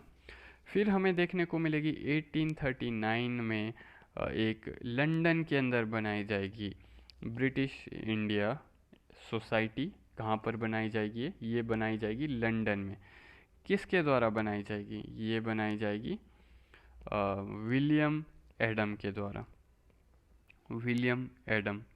तो विलियम एडम हम देख चुके हैं, ये वही व्यक्ति है जिसने वर्नैकुलर एजुकेशन के ऊपर रिपोर्ट बनाई थी, है ना। एडम्स रिपोर्ट जो हमने देखा एजुकेशन के ऊपर बनी थी, उसने बनाई थी विलियम एडम ने। किसके समय पर बनाई थी? विलियम बेंटिक के समय पर। फिर ये जब भारत के बाद जब वापस लंदन चला गया था तो वहाँ पर इसने ब्रिटिश इंडिया सोसाइटी बनाई थी लंदन में। तो भारतीय लोगों ने बोला अच्छा ब्रिटिश इंडिया सोसाइटी है तो हम भी एक ब्रिटिश इंडिया सोसाइटी बनाएंगे। तो इन्होंने बनाई 1843 में बंगाल ब्रिटिश इंडिया सोसाइटी। ठीक है, तो बंगाल ब्रिटिश इंडिया सोसाइटी बनती है 1843 में। ठीक है, तो इनका काम था collection and dissemination of information related to Indians. भारतीयों से रिलेटेड इंफॉर्मेशन वगैरह कलेक्ट करते थे ये लोग। तो बंगाल ब्रिटिश इंडिया सोसाइटी बनाई थी इन लोगों ने। फिर बाय अक्टूबर 18, है ना, बाय अक्टूबर 1851 हम देखेंगे कि जो आपकी लैंड होल्डर सोसाइटी थी, ठीक है, लैंड होल्डर सोसाइटी, और जो आपकी बंगाल ब्रिटिश सोसाइटी थी, है ना, ये वाली जो हमने अभी देखी, ये दोनों जो है ये मर्ज हो जाएंगी। ठीक है, और मर्ज होकर के ये लोग बनाएंगी ब्रिटिश इंडियन एसोसिएशन। मर्ज होके बनाएंगे। ठीक है, ब्रिटिश इंडियन एसोसिएशन, ये लोग दोनों मर्ज होकर के बनाएंगे। कौन कौन मर्ज होंगे? एक आपका लैंड होल्डर सोसाइटी मर्ज होगी, और दूसरी होगी आपकी British Bengal British India society. ये दोनों मर्ज होकर के बनाएंगे आपका ब्रिटिश इंडियन एसोसिएशन। तो ब्रिटिश इंडियन एसोसिएशन जो है ये क्लेम करेगी, क्या क्लेम करेगी? ये क्लेम करेगी कि हमारी वजह से रिफॉर्म्स आए, हमने बोला गवर्नमेंट को कि रिफॉर्म्स लाओ, और इस वजह से चार्टर एक्ट ऑफ 1853 आया। ये ऐसा क्लेम करेंगे, ठीक है, कि इनकी वजह से आया ये चार्टर एक्ट ऑफ 1853। जबकि हमें भी पता है कि चार्टर एक्ट तो हर 20 साल बाद आने ही थे, पर इनका क्लेम होगा कि हमने बोला तो इस वजह से ये चार्टर एक्ट आए। फिर ये जो ब्रिटिश इंडियन एसोसिएशन है ये अपनी ब्रांचेस भी खोलेगी। ठीक है, एक ब्रांच इनकी बॉम्बे में हमें देखने को मिलेगी जिसका नाम होगा बॉम्बे एसोसिएशन। ठीक है, इसमें बॉम्बे एसोसिएशन में हमें देखने को मिलेंगे दादा भाई नारोजी, ठीक है। हमें देखने को मिलेंगे जयशंकर सेठ, ठीक है, जयशंकर सेठ हमें देखने को मिलेंगे। ये बॉम्बे एसोसिएशन ज़्यादा लंबी चलेगी नहीं, कुछ टाइम बाद क्लोज भी हो जाएगी ये। एक और इनकी जो ब्रांच हमें देखने को मिलेगी मद्रास के अंदर, उसका नाम है मद्रास नेटिव एसोसिएशन, ठीक है, मद्रास नेटिव एसोसिएशन। तो ये थी इनकी ब्रांचेस। बाकी अगर हम बात करें बंगाल ब्रिटिश इंडिया सोसाइटी, ठीक है, या फिर हम कहें जो ये इन्होंने ब्रिटिश इंडियन एसोसिएशन बनाई, ठीक है, तो ब्रिटिश इंडियन एसोसिएशन में हमें देखने को मिलेंगे कौन कौन थे। एक थे Devendra Nath Tagore, sorry just a minute, हाँ, इसी में ब्रिटिश इंडियन एसोसिएशन में हमें देखने को मिलेंगे देवेंद्र नाथ टैगोर, ठीक है, और हमें देखने को मिलेंगे राधाकांत देव भी हमें देखने को मिलेंगे। तो यहाँ पर अगर आप एक चीज़ ऑब्जर्व करेंगे तो हमने देखा था कि देवेंद्र नाथ टैगोर जो है ब्रह्म समाज से जुड़े थे, और वहीं राधाकांत देव जो है धर्म सभा से जुड़े थे। तो यानी कि ये तो अपोनेंट्स है ना एक दूसरे के, है ना, देवेंद्र नाथ टैगोर ब्रह्म समाज से और राधाकांत देव धर्म सभा से। और ऑब्वियसली हम पढ़ चुके हैं कि ब्रह्म समाज और धर्म सभा एक दूसरे के अगेंस्ट थे। तो पर यहाँ पर क्या हो रहा है, देखो अब यहाँ पर इनके अब इंटरेस्ट आ रहे हैं ना, तो पॉलिटिक्स में यही है, जब सेम इंटरेस्ट हो तो आपको लगेगा कि ये एक साथ कैसे हो गए, पर ऐसा हो जाता है जब सेम इंटरेस्ट हो। यहाँ पर ये अब इनके लैंड होल्डर सोसाइटी में इनके सेम इंटरेस्ट है, तो ये एक साथ हो गए पॉलिटिक्स में, क्योंकि दोनों के दोनों ज़मींदार थे, दोनों क्या थे, ज़मींदार थे। बाकी अगर हम इसके रोल की बात करें, जो आपकी ये ब्रिटिश इंडियन एसोसिएशन बनी इनके मर्ज होने पर, किसके मर्ज होने पर, लैंड होल्डर सोसाइटी और बंगाल ब्रिटिश इंडिया सोसाइटी के मर्ज होने पर बनी ब्रिटिश इंडियन एसोसिएशन। तो ये ब्रिटिश इंडियन एसोसिएशन है, तो ये जो है पेटिशन भेजेगी ब्रिटिश पार्लियामेंट को, ये कहेगी कि जुडिशरी और एग्जीक्यूटिव को सेपरेट किया जाए, ये कहेंगे कि ब्रिटिश ऑफिशियल्स की सैलरीज भी रिड्यूस की जाए क्योंकि ड्रेन ऑफ वेल्थ हो रहा है ना, ये कहेंगे कि जो सॉल्ट के ऊपर, नमक के ऊपर जो ड्यूटीज़ लाई गई हैं उनको भी एबॉलिश किया जाए। ये भी कहेंगे अपनी पेटिशन में कि जो लेजिस्लेचर्स की एस्टेब्लिशमेंट की जाए डिस्ट्रिक्ट लेवल पर, है ना, यानी कि लोकल बॉडीज़ बनाई जाएं, डिस्ट्रिक्ट लेवल पर लेजिस्लेचर की एस्टेब्लिशमेंट की जाए। तो इस तरह की पेटिशंस डालेंगे ये ब्रिटिश पार्लियामेंट को, है ना, ब्रिटिश गवर्नमेंट को।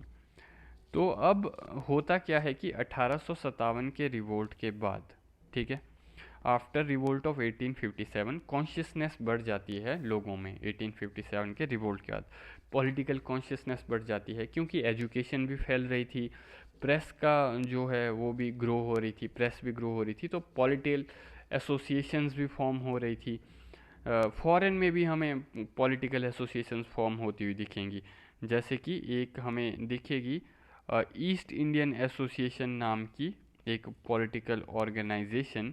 ये ईस्ट इंडियन एसोसिएशन जो थी ये आपकी बनेगी 1866 में, और ये भी बनाई जाएगी दादा भाई नौरोजी के द्वारा। ये बनाई जाएगी लंदन में, क्योंकि ये लंदन में गए थे, लंदन यूनिवर्सिटी में, वहाँ पर गुजराती पढ़ाने के लिए, और वहीं पर ये अपनी पॉलिटिकल एक्टिविटीज़ भी कंटिन्यू करेंगे। इसके अलावा लंदन में ही हमें एक देखने को मिलेगी नेशनल इंडियन एसोसिएशन नाम की ऑर्गेनाइजेशन, ठीक है, लंदन के अंदर नेशनल इंडियन एसोसिएशन। तो ये लंदन वाली नेशनल इंडियन एसोसिएशन बनाई गई थी मैरी कारपेंटर के द्वारा, ठीक है, ये बनी थी 1867 में। इसके अलावा हम देख चुके हैं पहले भी पूना सार्वजनिक पूना सार्वजनिक सभा, ये बनती है आपकी 1870 में, 1870 के अंदर ही। इसको कौन बनाएगा, एक तो बनाएंगे इसको, इसमें होंगे MG रानाडे, ठीक है, इसके अलावा होंगे GV जोशी, और हमने देखा था कि कैसे ये पूना सार्वजनिक सभा जो है डेक्कन राइट्स में भी अपना रोल प्ले करेगी, डेक्कन राइट्स को ये सपोर्ट करेगी। इसके अलावा फॉर्म होगी इस समय पर एक ऑर्गेनाइजेशन जिसका नाम है इंडियन सोसाइटी। ये फॉर्म होगी 1870 के पीरियड में। इसको फॉर्म किया जाएगा, it will be formed by Anand Mohan Bose. Anand Mohan Bose. Anand Mohan Bose जो है वो केशव चंद्र सेन के साथ काम कर रहे थे, है ना। उसके बाद ये फिर अपनी अलग से पॉलिटिकल एसोसिएशन बनाएंगे जिसका नाम है इंडियन सोसाइटी। ये बनाएंगे इसको लगभग 1870 के पीरियड में। इसके अलावा हम एक और देखेंगे 1875 के पीरियड तक एक बनाई जाएगी इंडियन लीग नाम की पॉलिटिकल एसोसिएशन। इसको बनाया जाएगा बाबू शिशिर कुमार घोष के द्वारा। बाबू शिशिर कुमार घोष के द्वारा बनाया जाएगा इसको। तो ये इंडियन लीग बनाई जाएगी बाबू शिशिर कुमार घोष के द्वारा बाय 1875। तो बाबू शिशिर कुमार घोष जो है वो मोतीलाल बोस के साथ मिल करके अमृता बाजार पत्रिका को चलाते थे। ये वही अमृता बाजार पत्रिका है जो रातों रात बंगाली से इंग्लिश में कन्वर्ट हो गई थी जब आपका वर्नैकुलर प्रेस एक्ट इंट्रोड्यूस किया गया था। तो बाकी हमने देखा जुलाई 1876 तक हम देखेंगे एक इंडियन एसोसिएशन नाम की बॉडी भी बन जाएगी। तो इंडियन एसोसिएशन जो है ये बनाई, इसमें हमें देखने को मिलेंगे आनंद मोहन बोस, है ना, आनंद मोहन बोस। और हमें इसमें देखने को मिलेंगे सुरेंद्र नाथ बनर्जी। कौन? सुरेंद्र नाथ बनर्जी। तो सुरेंद्र नाथ बनर्जी, आनंद मोहन बोस हमें देखने को मिलेंगी। तो कांग्रेस से पहले अगर कोई बड़ी ऑर्गेनाइजेशंस थी और जिसको जाना जाता है वो ये थी इंडियन एसोसिएशन, ठीक है। तो ये पहली ऑल इंडिया एसोसिएशन थी कांग्रेस से पहले की। बाकी जब ये लोग आए इन्होंने कहा कि हम अपनी सब्सक्रिप्शन भी रिड्यूस करेंगे। उस समय पर पॉलिटिकल पार्टीज़ की सब्सक्रिप्शन होती थी ज्वाइन करने के लिए, तो इन्होंने कहा हम सब्सक्रिप्शन रिड्यूस कर देंगे ताकि ज़्यादा से ज़्यादा लोग जो है पार्टी को ज्वाइन कर सकें। इन्होंने सिविल सर्विसेज रिफॉर्म के बारे में भी आवाज़ उठाई कि एज इतनी कम क्यों है। और तो और इन्होंने वर्नैकुलर प्रेस एक्ट को भी अपोज किया था, है ना। बाकी जब कांग्रेस फॉर्म हुई थी उस समय पर एस.एन. बनर्जी जो हैं वो अपना ऑल इंडिया टूर पर गए हुए थे। तो ये पार्ट नहीं थे, जो फाउंडिंग मीटिंग हुई थी कांग्रेस की उसका पार्ट नहीं थे। बॉम्बे में हुई थी कांग्रेस की फाउंडिंग मीटिंग। तो फिर ये बाद में फ्यूचर में 1886 में अपनी ऑर्गेनाइजेशन को कांग्रेस के साथ मर्ज कर देंगे, ठीक है। तो हमने देखा बाकी ये जो आनंद मोहन बोस थे ये इनकी एक और ऑर्गेनाइजेशन भी थी अपनी जिसका नाम था इंडियन सोसाइटी, ठीक है, इंडियन सोसाइटी। तो इंडियन एसोसिएशन जैसा कि मैंने आपको बताया कि कांग्रेस से पहले की एक बड़ी ऑर्गेनाइजेशन थी। तो बाय 1880s हम देखेंगे और भी पॉलिटिकल ऑर्गेनाइजेशंस, ठीक है। बाय 1880s हमें देखने को मिलेंगी एक बॉम्बे प्रेसिडेंसी एसोसिएशन फॉर्म होगी, ठीक है, बॉम्बे प्रेसिडेंसी एसोसिएशन। तो ये बनेगी आपकी 1885 में ही लगभग, सॉरी। तो इसमें हमें देखने को मिलेंगे जो लीडर्स, एक तो हमें फिरोज़ शाह मेहता देखने को मिलेंगे, हमें के.टी. तेलांग देखने को मिलेंगे और हमें देखने को मिलेंगे बदरुद्दीन तैयब जी, ठीक है, बदरुद्दीन तैयब जी हमें देखने को मिलेंगे।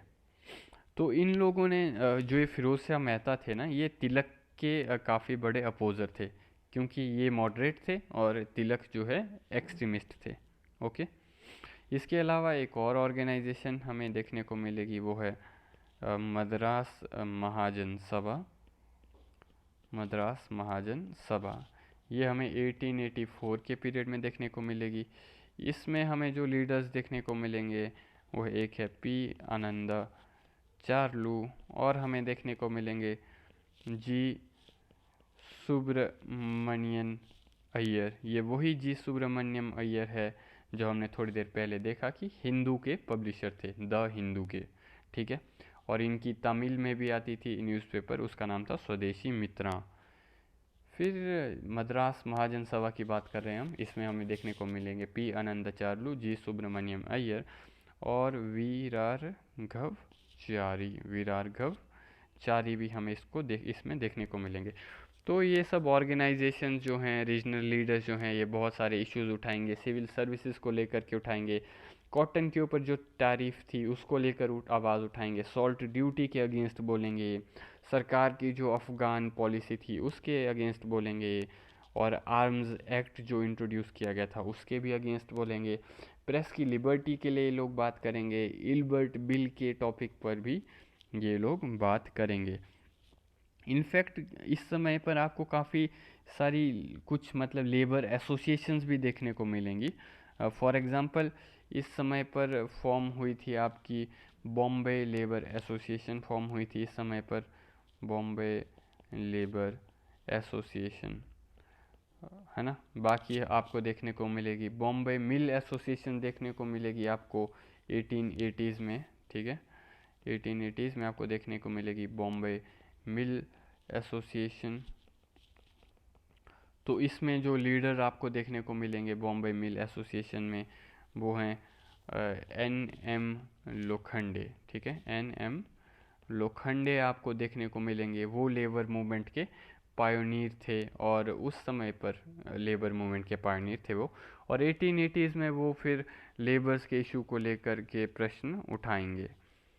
तो फिर ऑल्सो 1880s और 90s में फैक्ट्रीज़ के लिए लॉ लाए थे गवर्नमेंट ने, रिपन के द्वारा फैक्ट्री एक्ट पास किया गया था, है ना। इस पीरियड में लॉर्ड रिपन के द्वारा फैक्ट्री एक्ट पास किया गया था, पर ज़्यादा कुछ वेलफेयर था नहीं इसमें। उसने बस ये दिखाने की कोशिश की थी कि मैं लेबर्स के वेलफेयर के लिए रिफॉर्म्स ला रहा हूँ। इसमें फैक्ट्री एक्ट में टाइम रेगुलेशन के बारे में लिखा गया था, लेबर के वेलफेयर वगैरह के बारे में लिखा गया था, पर ये सब चीज़ें जो है फैक्ट्री के ओनर को करनी थी, ठीक है। बल्कि होना ये चाहिए था कि सरकार अपनी तरफ से खुद कुछ करती, क्योंकि ऑब्वियसली उस टाइम इंडियन ओनर्स के पास भी जो है फैक्ट्री ओनर्स के पास कोई उतना ज़्यादा पैसा होता नहीं था। तो इस तरह से हमने देखा मोस्टली जो पॉलिटिकल ऑर्गेनाइजेशंस 1857 से पहले की हमें देखने को मिलेंगी वो थोड़ी ज़्यादा प्रो एलिटिस्ट थी, ठीक है। यानी वो लोग जो एलीट क्लास थे उनके इंटरेस्ट को सिक्योर करने की बातें करते थे। पर 1857 के बाद हमें देखने को मिलेगा लीडर्स तो अभी भी अपर क्लास से ही होंगे, मैक्सिमम लीडर्स अपर क्लास और मिडिल क्लास से ही होंगे 1857 के बाद भी। पर ये जो इश्यूज रेज करेंगे, अब जो इश्यूज ये उठाएंगे वो ऑल इंडिया लेवल के होंगे। वो ऐसे इश्यूज होंगे जो पॉलिटिकली और इकोनॉमिकली कॉमन मैन को भी अफेक्ट करेंगे, ठीक है। किसको अफेक्ट करेंगे? कॉमन मैन को भी अफेक्ट करेंगे। तो कांग्रेस की एस्टेब्लिशमेंट को लेकर के अगर हम बात करें, अब कांग्रेस की एस्टेब्लिशमेंट कैसे होगी, क्या क्या लीडर्स इसमें जुड़ेंगे, उनका रोल क्या होगा, है ना। तो कांग्रेस की एस्टेब्लिशमेंट को लेकर एक कंट्रोवर्सी भी आती है, एक थ्योरी जिसको सेफ्टी वॉल्व थ्योरी कहते हैं, ना। सेफ्टी वॉल्व थ्योरी यानी कि कुकर में जैसे प्रेशर कुकर में सेफ्टी वॉल्व होता है ना, कि भाई कि ज़्यादा प्रेशर होने लगे तो वो वॉल्व से फिर प्रेशर रिलीज़ हो जाता है, क्योंकि अदरवाइज सेफ्टी वॉल्व अगर नहीं होगा तो कुकर फट जाएगा। तो वैसे ही कांग्रेस को लेकर ये एक थ्योरी दी जाती है कि कांग्रेस को एज अ प्रेशर वॉल्व बनाया गया था अंग्रेज़ों के द्वारा, ताकि भारतीयों का जो है काइंड ऑफ एजिटेशन है वो इसके थ्रू रिलीज़ हो जाए और कोई बड़ा रिवोल्ट ना हो। तो ये कहा गया था कि एओ ह्यूम जो था जिसने कांग्रेस की एस्टेब्लिशमेंट में मदद की थी, एओ ह्यूम, और उस समय पर वॉइस रॉय था डफरिन, ठीक है। तो ये कहा गया कि एओ ह्यूम और डफरिन ने मिल कर के प्लान किया है कि इंडियन इंटेलेक्चुअल जो हैं वो उनकी एक पॉलिटिकल ऑर्गेनाइजेशन बनानी चाहिए। इस ऑर्गेनाइजेशन को प्लेटफॉर्म दिया जाना चाहिए ताकि ये लोग जो है अपनी सीटी बजाती रहें और ताकि प्रेशर रिलीज होता रहे। अदरवाइज़ ये इंटेलेक्चुअल क्लास कोई बड़ा विद्रोह कर पाएगा, ठीक है, क्योंकि इन्होंने पहले भी प्रीवियसली डेक्कन राइट्स में भी सपोर्ट किया था, इंडिगो रेबेलियन में भी सपोर्ट किया था, पाबना रिवोल्ट में भी सपोर्ट किया था, है ना। तो इन लोगों ने इन सब रिवोल्ट्स में कंट्रीब्यूशन दिया था। तो ये लोग अब मिल करके कोई बड़ा रिवोल्ट भी कर सकते हैं। इसलिए ज़्यादा बेटर ये है कि हम इन लोगों को एक साथ लाएं एज अ पॉलिटिकल बॉडी, ठीक है। तो इसमें एक और थ्योरी भी आती है, सीक्रेट रिपोर्ट की स्टोरी भी आती है इसमें ही। तो सीक्रेट रिपोर्ट की जो स्टोरी है उस थ्योरी में ये बोलते हैं कि 1885 से लेकर के इसमें ये बोला जाता है कि भाई एओयूम को किसी ने सीक्रेट रिपोर्ट दी थी कि बहुत बड़ा रिवोल्ट होने वाला है, और इस वजह से ये एओयूम जो है डफरिन के पास गया और इसने डफरिन को इन्फॉर्म किया कि ऐसा ऐसा रिवोल्ट होने वाला है। तो ये रिपोर्ट को भी कंसिडर किया जाता है कि कांग्रेस की फॉर्मेशन का रीज़न है। जबकि फ्यूचर में हम देखेंगे कि आज़ादी के बाद एक कमेटी भी बनाई गई थी कि चेक करने के लिए कि ये रिपोर्ट वाला सीन जो है, रिपोर्ट वाली जो स्टोरी है वो रियल है भी कि नहीं है। तो इस कमेटी में बिपिन चंद्र वगैरह भी थे उस समय पर। तो एक हाइपोथेसिस तो ये दी गई थी कि यूम जो है वो आईसीएस ऑफिसर था एग्रीकल्चर डिपार्टमेंट में, ठीक है। तो ऐसी कोई पॉसिबिलिटी है ही नहीं कि उसको एग्रीकल्चर डिपार्टमेंट वाले को जो है पुलिस आके सीक्रेट रिपोर्ट देगी। तो इस तरह से ये हाइपोथेसिस भी रॉन्ग प्रूव होगी। पर एक और हाइपोथेसिस ये थी कि 1887 से 88 के पीरियड में 1887-88 तक जो है कांग्रेस के वर्क, जिस तरह से कांग्रेस काम कर रही थी उस वजह से डफरिन को रियलाइज़ हो गया था कि मैं तो सांप को दूध पिलाने का काम कर रहा हूँ। उसने एओयूम को बुलाया कि बोला, तू देख भाई, तू तो बोल रहा था कि ये कांग्रेस वाले अपने ही बंदे हैं, यहाँ तो ये हमारे अगेंस्ट काम कर रहे हैं। तब एओयूम ने कहा था कि देखो, मेरे को तो बाबा ने सपने में आकर के बताया था रिपोर्ट इसके बारे में कि ये लोग दंगे करेंगे ऐसा वैसा। तो डफरिन बोलता है कौन है वो बाबा, तो एओयूम बोलता है वो बाबा आपको नहीं मिल सकता, वो मुझे ही मिलेंगे, है ना। वो आपको नहीं दिखेंगे। तो इस तरह से अलग अलग थ्योरीज थी कांग्रेस की फॉर्मेशन को लेकर के। जैसे कि क्योंकि होता ये है ना कि एओयूम जो था वो उसकी थोड़ी इंडियन इंटेलिजेंसिया के साथ बनती थी, ठीक है, उसकी गोरे लोगों से ज़्यादा नहीं बनती थी। उसकी कहानी ये है कि उसकी पोस्टिंग पहले मैनपुरी में थी, ठीक है। वहाँ पर जो है 1857 का विद्रोह हुआ। विद्रोह में उसने फिर लोगों पर लाठियाँ चलवाई। फिर लाठियाँ चलवाने के बाद क्या हुआ, उसका हार्ट चेंज हो गया, उसके हृदय में परिवर्तन हुआ। उसके बाद उसको लगा यार मैं क्या इन लोगों पे लाठियाँ चलवा रहा हूँ, है ना। उसके बाद वो थोड़ा इंडियनाइज हुआ। फिर उसके बाद वो बर्ड वॉचिंग में गया, है ना, पक्षियों को जो देखते हैं उसमें बर्ड वॉचिंग में गया, उसका शौक हुआ उसको। फिर उसके बाद वो थियोसॉफिकल मूवमेंट भी ज्वाइन करेगा, और थियोसॉफिकल मूवमेंट ज्वाइन करने के बाद उसका इंटरेस्ट जो है वो भारतीय लोगों के वेलफेयर में आ जाएगा। तो फिर इंटेलेक्चुअल इंडियंस क्लास जो थी वो इस तरह से उसके दोस्त बन जाएंगे। अपनी रिटायरमेंट के लास्ट दिन पर वो लेटर लिखता है व्योमेश चंद्र बनर्जी को कि भाई व्योमेश चंद्र बनर्जी जो कि कांग्रेस के पहले प्रेसिडेंट भी बनेंगे, तो उनको लेटर लिखता है वो कि भाई कब खून खौलेगा तेरा, है ना। जो आपकी कि भाई क्या कर रहे हो तुम लोग, कब तुम करोगे, कुछ करो। तो इस तरह से एओयूम जो है चीज़ों को स्पार्क कर देगा, एक ट्रिगर की तरह काम करेगा, और फिर इस चीज़ के आउटकम के रूप में कांग्रेस की स्थापना होगी। Congress will be established. तो होता यह है कि इसका ओरिजिन हम अगर देखें तो 1877 में जो है पूना सार्वजनिक सभा जो थी, ठीक है, पूना सार्वजनिक सभा, मैं यहाँ शॉर्ट में लिख रहा हूँ, ठीक है, पूना सार्वजनिक सभा, आप समझ जाना, पूना सार्वजनिक सभा ही है। पूना सार्वजनिक सभा जो है वो एक प्रस्ताव रखेगी। वो प्रस्ताव रखेगी कि बंगाल और बॉम्बे को जो है मिल करके काम करना चाहिए। तो फिर इसके लिए फिर इंडियन एसोसिएशन भी इस डायरेक्शन में एफर्ट करेगी, है ना। फिर ब्रिटिश इंडियन एसोसिएशन भी हामी भरेगी।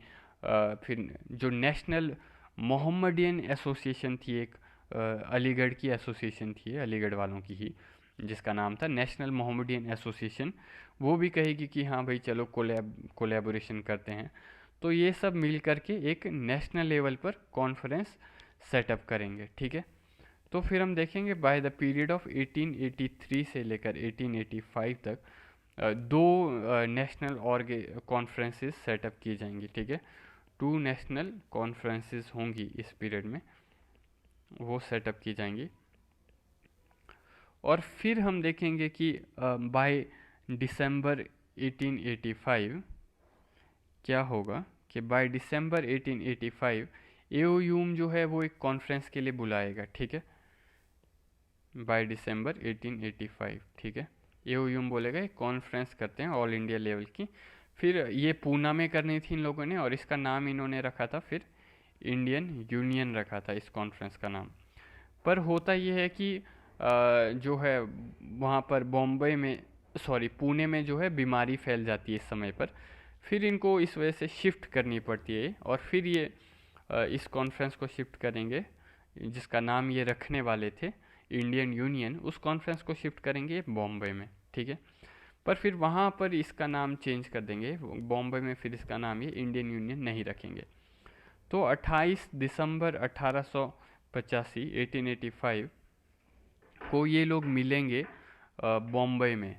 बॉम्बे में ये लोग जहाँ पर मिलेंगे वहाँ का नाम था, एक कॉलेज में मिलेंगे, गोकुल दास तेजपाल संस्कृत कॉलेज था इसका नाम, जहाँ पर ये मिलेंगे गोकुलदास तेजपाल संस्कृत कॉलेज में ये लोग मिलेंगे। लगभग 72 डेलीगेट्स आएंगे ऑल इंडिया से, अलग अलग जगहों से। तो सेक्रेटरी जो है वो बनेंगे एओयूम खुद, ठीक है, एओयूम। और प्रेसिडेंट चूज़ किया जाएगा वोमेश चंद्र बनर्जी को, WC बनर्जी को जो है वो प्रेसिडेंट चूज़ किया जाएगा इस सेशन में। तो लगभग 9 रेजोल्यूशंस पास करेंगे। ये रेजोल्यूशन अलग अलग टॉपिक्स को लेकर के थे, जैसे पॉलिटिकल टॉपिक्स को लेकर के थे, सोशल थे, इकोनॉमिक थे, है ना। ये लोग बोलेंगे पॉलिटिकल रिप्रेजेंटेशन दो, टैक्सेस को एबॉलिश करो, है ना। यहाँ तक कि बर्मा की एनेक्सेशन को लेकर के भी एक कमेंट करेंगे। बाकी इसके अलावा हम ये देखेंगे कि कांग्रेस की जो थ्योरी थी सेफ्टी वॉल्व वाली थ्योरी, वो मिथ हमने देखा कि प्रूव हो ही गई, क्योंकि जो कमिटी एस्टेब्लिश की थी आज़ादी के बाद उसने देखा कि लॉजिक तो बनता नहीं है ना। वो एओयूम एग्रीकल्चर डिपार्टमेंट में, उसको कहाँ से सीक्रेट रिपोर्ट मिलेगी। तो और भी बाबा वाली थ्योरी भी, वो भी ऐसे ही फेल हो गई थी कि हाँ ऐसे ही है। तो सेफ्टी वॉल वाली थ्योरी उतना चली नहीं। तो सेफ्टी वॉल वाली थ्योरी थी क्या वैसे, ये था कि भाई सेफ, माइल्ड और पीसफुल कॉन्स्टिट्यूशनल आउटलेट, है ना, या फिर हम कहें सेफ्टी वॉल, एक सेफ, माइल्ड और पीसफुल कॉन्स्टिट्यूशनल आउटलेट दें हम भारतीय लोगों को, एक सेफ्टी वॉल्व दें हम उन लोगों को, ताकि वो अपना डिसकंटेंट जो है, जो लोगों के बीच का डिसकंटेंट जो है, वो उस सेफ्टी वॉल्व के थ्रू बाहर निकल के आए। तो वरना अगर सेफ्टी वॉल्व नहीं होगा तो एक वॉयलेंट रेवोल्यूशंस होंगे। तो रादर देन हम देखेंगे कि एक्चुअल में हुआ क्या। जो अलग अलग रीजनल पॉलिटिकल ऑर्गेनाइजेशन के लीडर्स थे वो कांग्रेस का पार्ट बनेंगे, ठीक है। जैसे दादा भाई नारोजी बनेंगे, फिरोज शाह मेहता बनेंगे, DE वाचा बनेंगे, है ना, उमेश चंद्र बनर्जी होंगे, SN बनर्जी होंगे। तो क्या हम कह सकते हैं कि वो लोग एओयूम और डफरिन के द्वारा जो जाल बिछाया गया था, जो ट्रैप लेड किया गया था उनके द्वारा, वो लोग उसमें फंस के, नहीं, ऐसा नहीं हुआ। उन लोगों ने जो है यूम के साथ कॉपरेट किया, क्योंकि वो लोग नहीं चाहते थे कि इस समय वो खुद से कोई ऐसी ऑर्गेनाइजेशन बनाएं जो ब्रिटिशर की नज़रों में आए, और फिर वो ब्रिटिशर जो है वो उस ऑर्गेनाइजेशन को ख़त्म करने के लिए काम करें। तो हम ये कह सकते हैं कि rather than A O Hume using Congress leaders as safety valve, ये कांग्रेस लीडर्स थे जिन्होंने कि एओयूम का यूज़ किया एज अ लाइटनिंग कंडक्टर, ठीक है। एओयूम का यूज़ किया उन्होंने एज अ लाइटनिंग कंडक्टर। तो एओयूम का यूज़ किया उन्होंने एज अ लाइटनिंग कंडक्टर, और उसकी मदद से उन्होंने जो है फिर कांग्रेस की स्थापना की, ताकि वो लोग जो है अंग्रेज़ ऑफिशियल्स की नज़रों में ना चढ़ें और शांति से एक अंग्रेज़ की मदद से इस ऑर्गेनाइजेशन को चला पाएँ। तो बहुत सारे हिस्टोरियंस इस लाइटनिंग कंडक्टर थ्योरी को आज की डेट में एक्सेप्ट करते हैं। फॉर एग्जांपल बिपिन चंद्र भी लाइटनिंग कंडक्टर की थ्योरी को सपोर्ट करते हैं। तो शुरुआत के 20 सालों तक हम देखेंगे कि एओयूम जो है कांग्रेस के सेक्रेटरी रहेंगे, और प्रेसिडेंट्स जो थे कांग्रेस के वो नॉर्मली जो है वो भारतीय लोगों में से ही इलेक्ट किए जाते थे। तो खैर आज के लिए इतना ही, बाकी अब हम नेक्स्ट लेक्चर में देखेंगे। Thank you very much.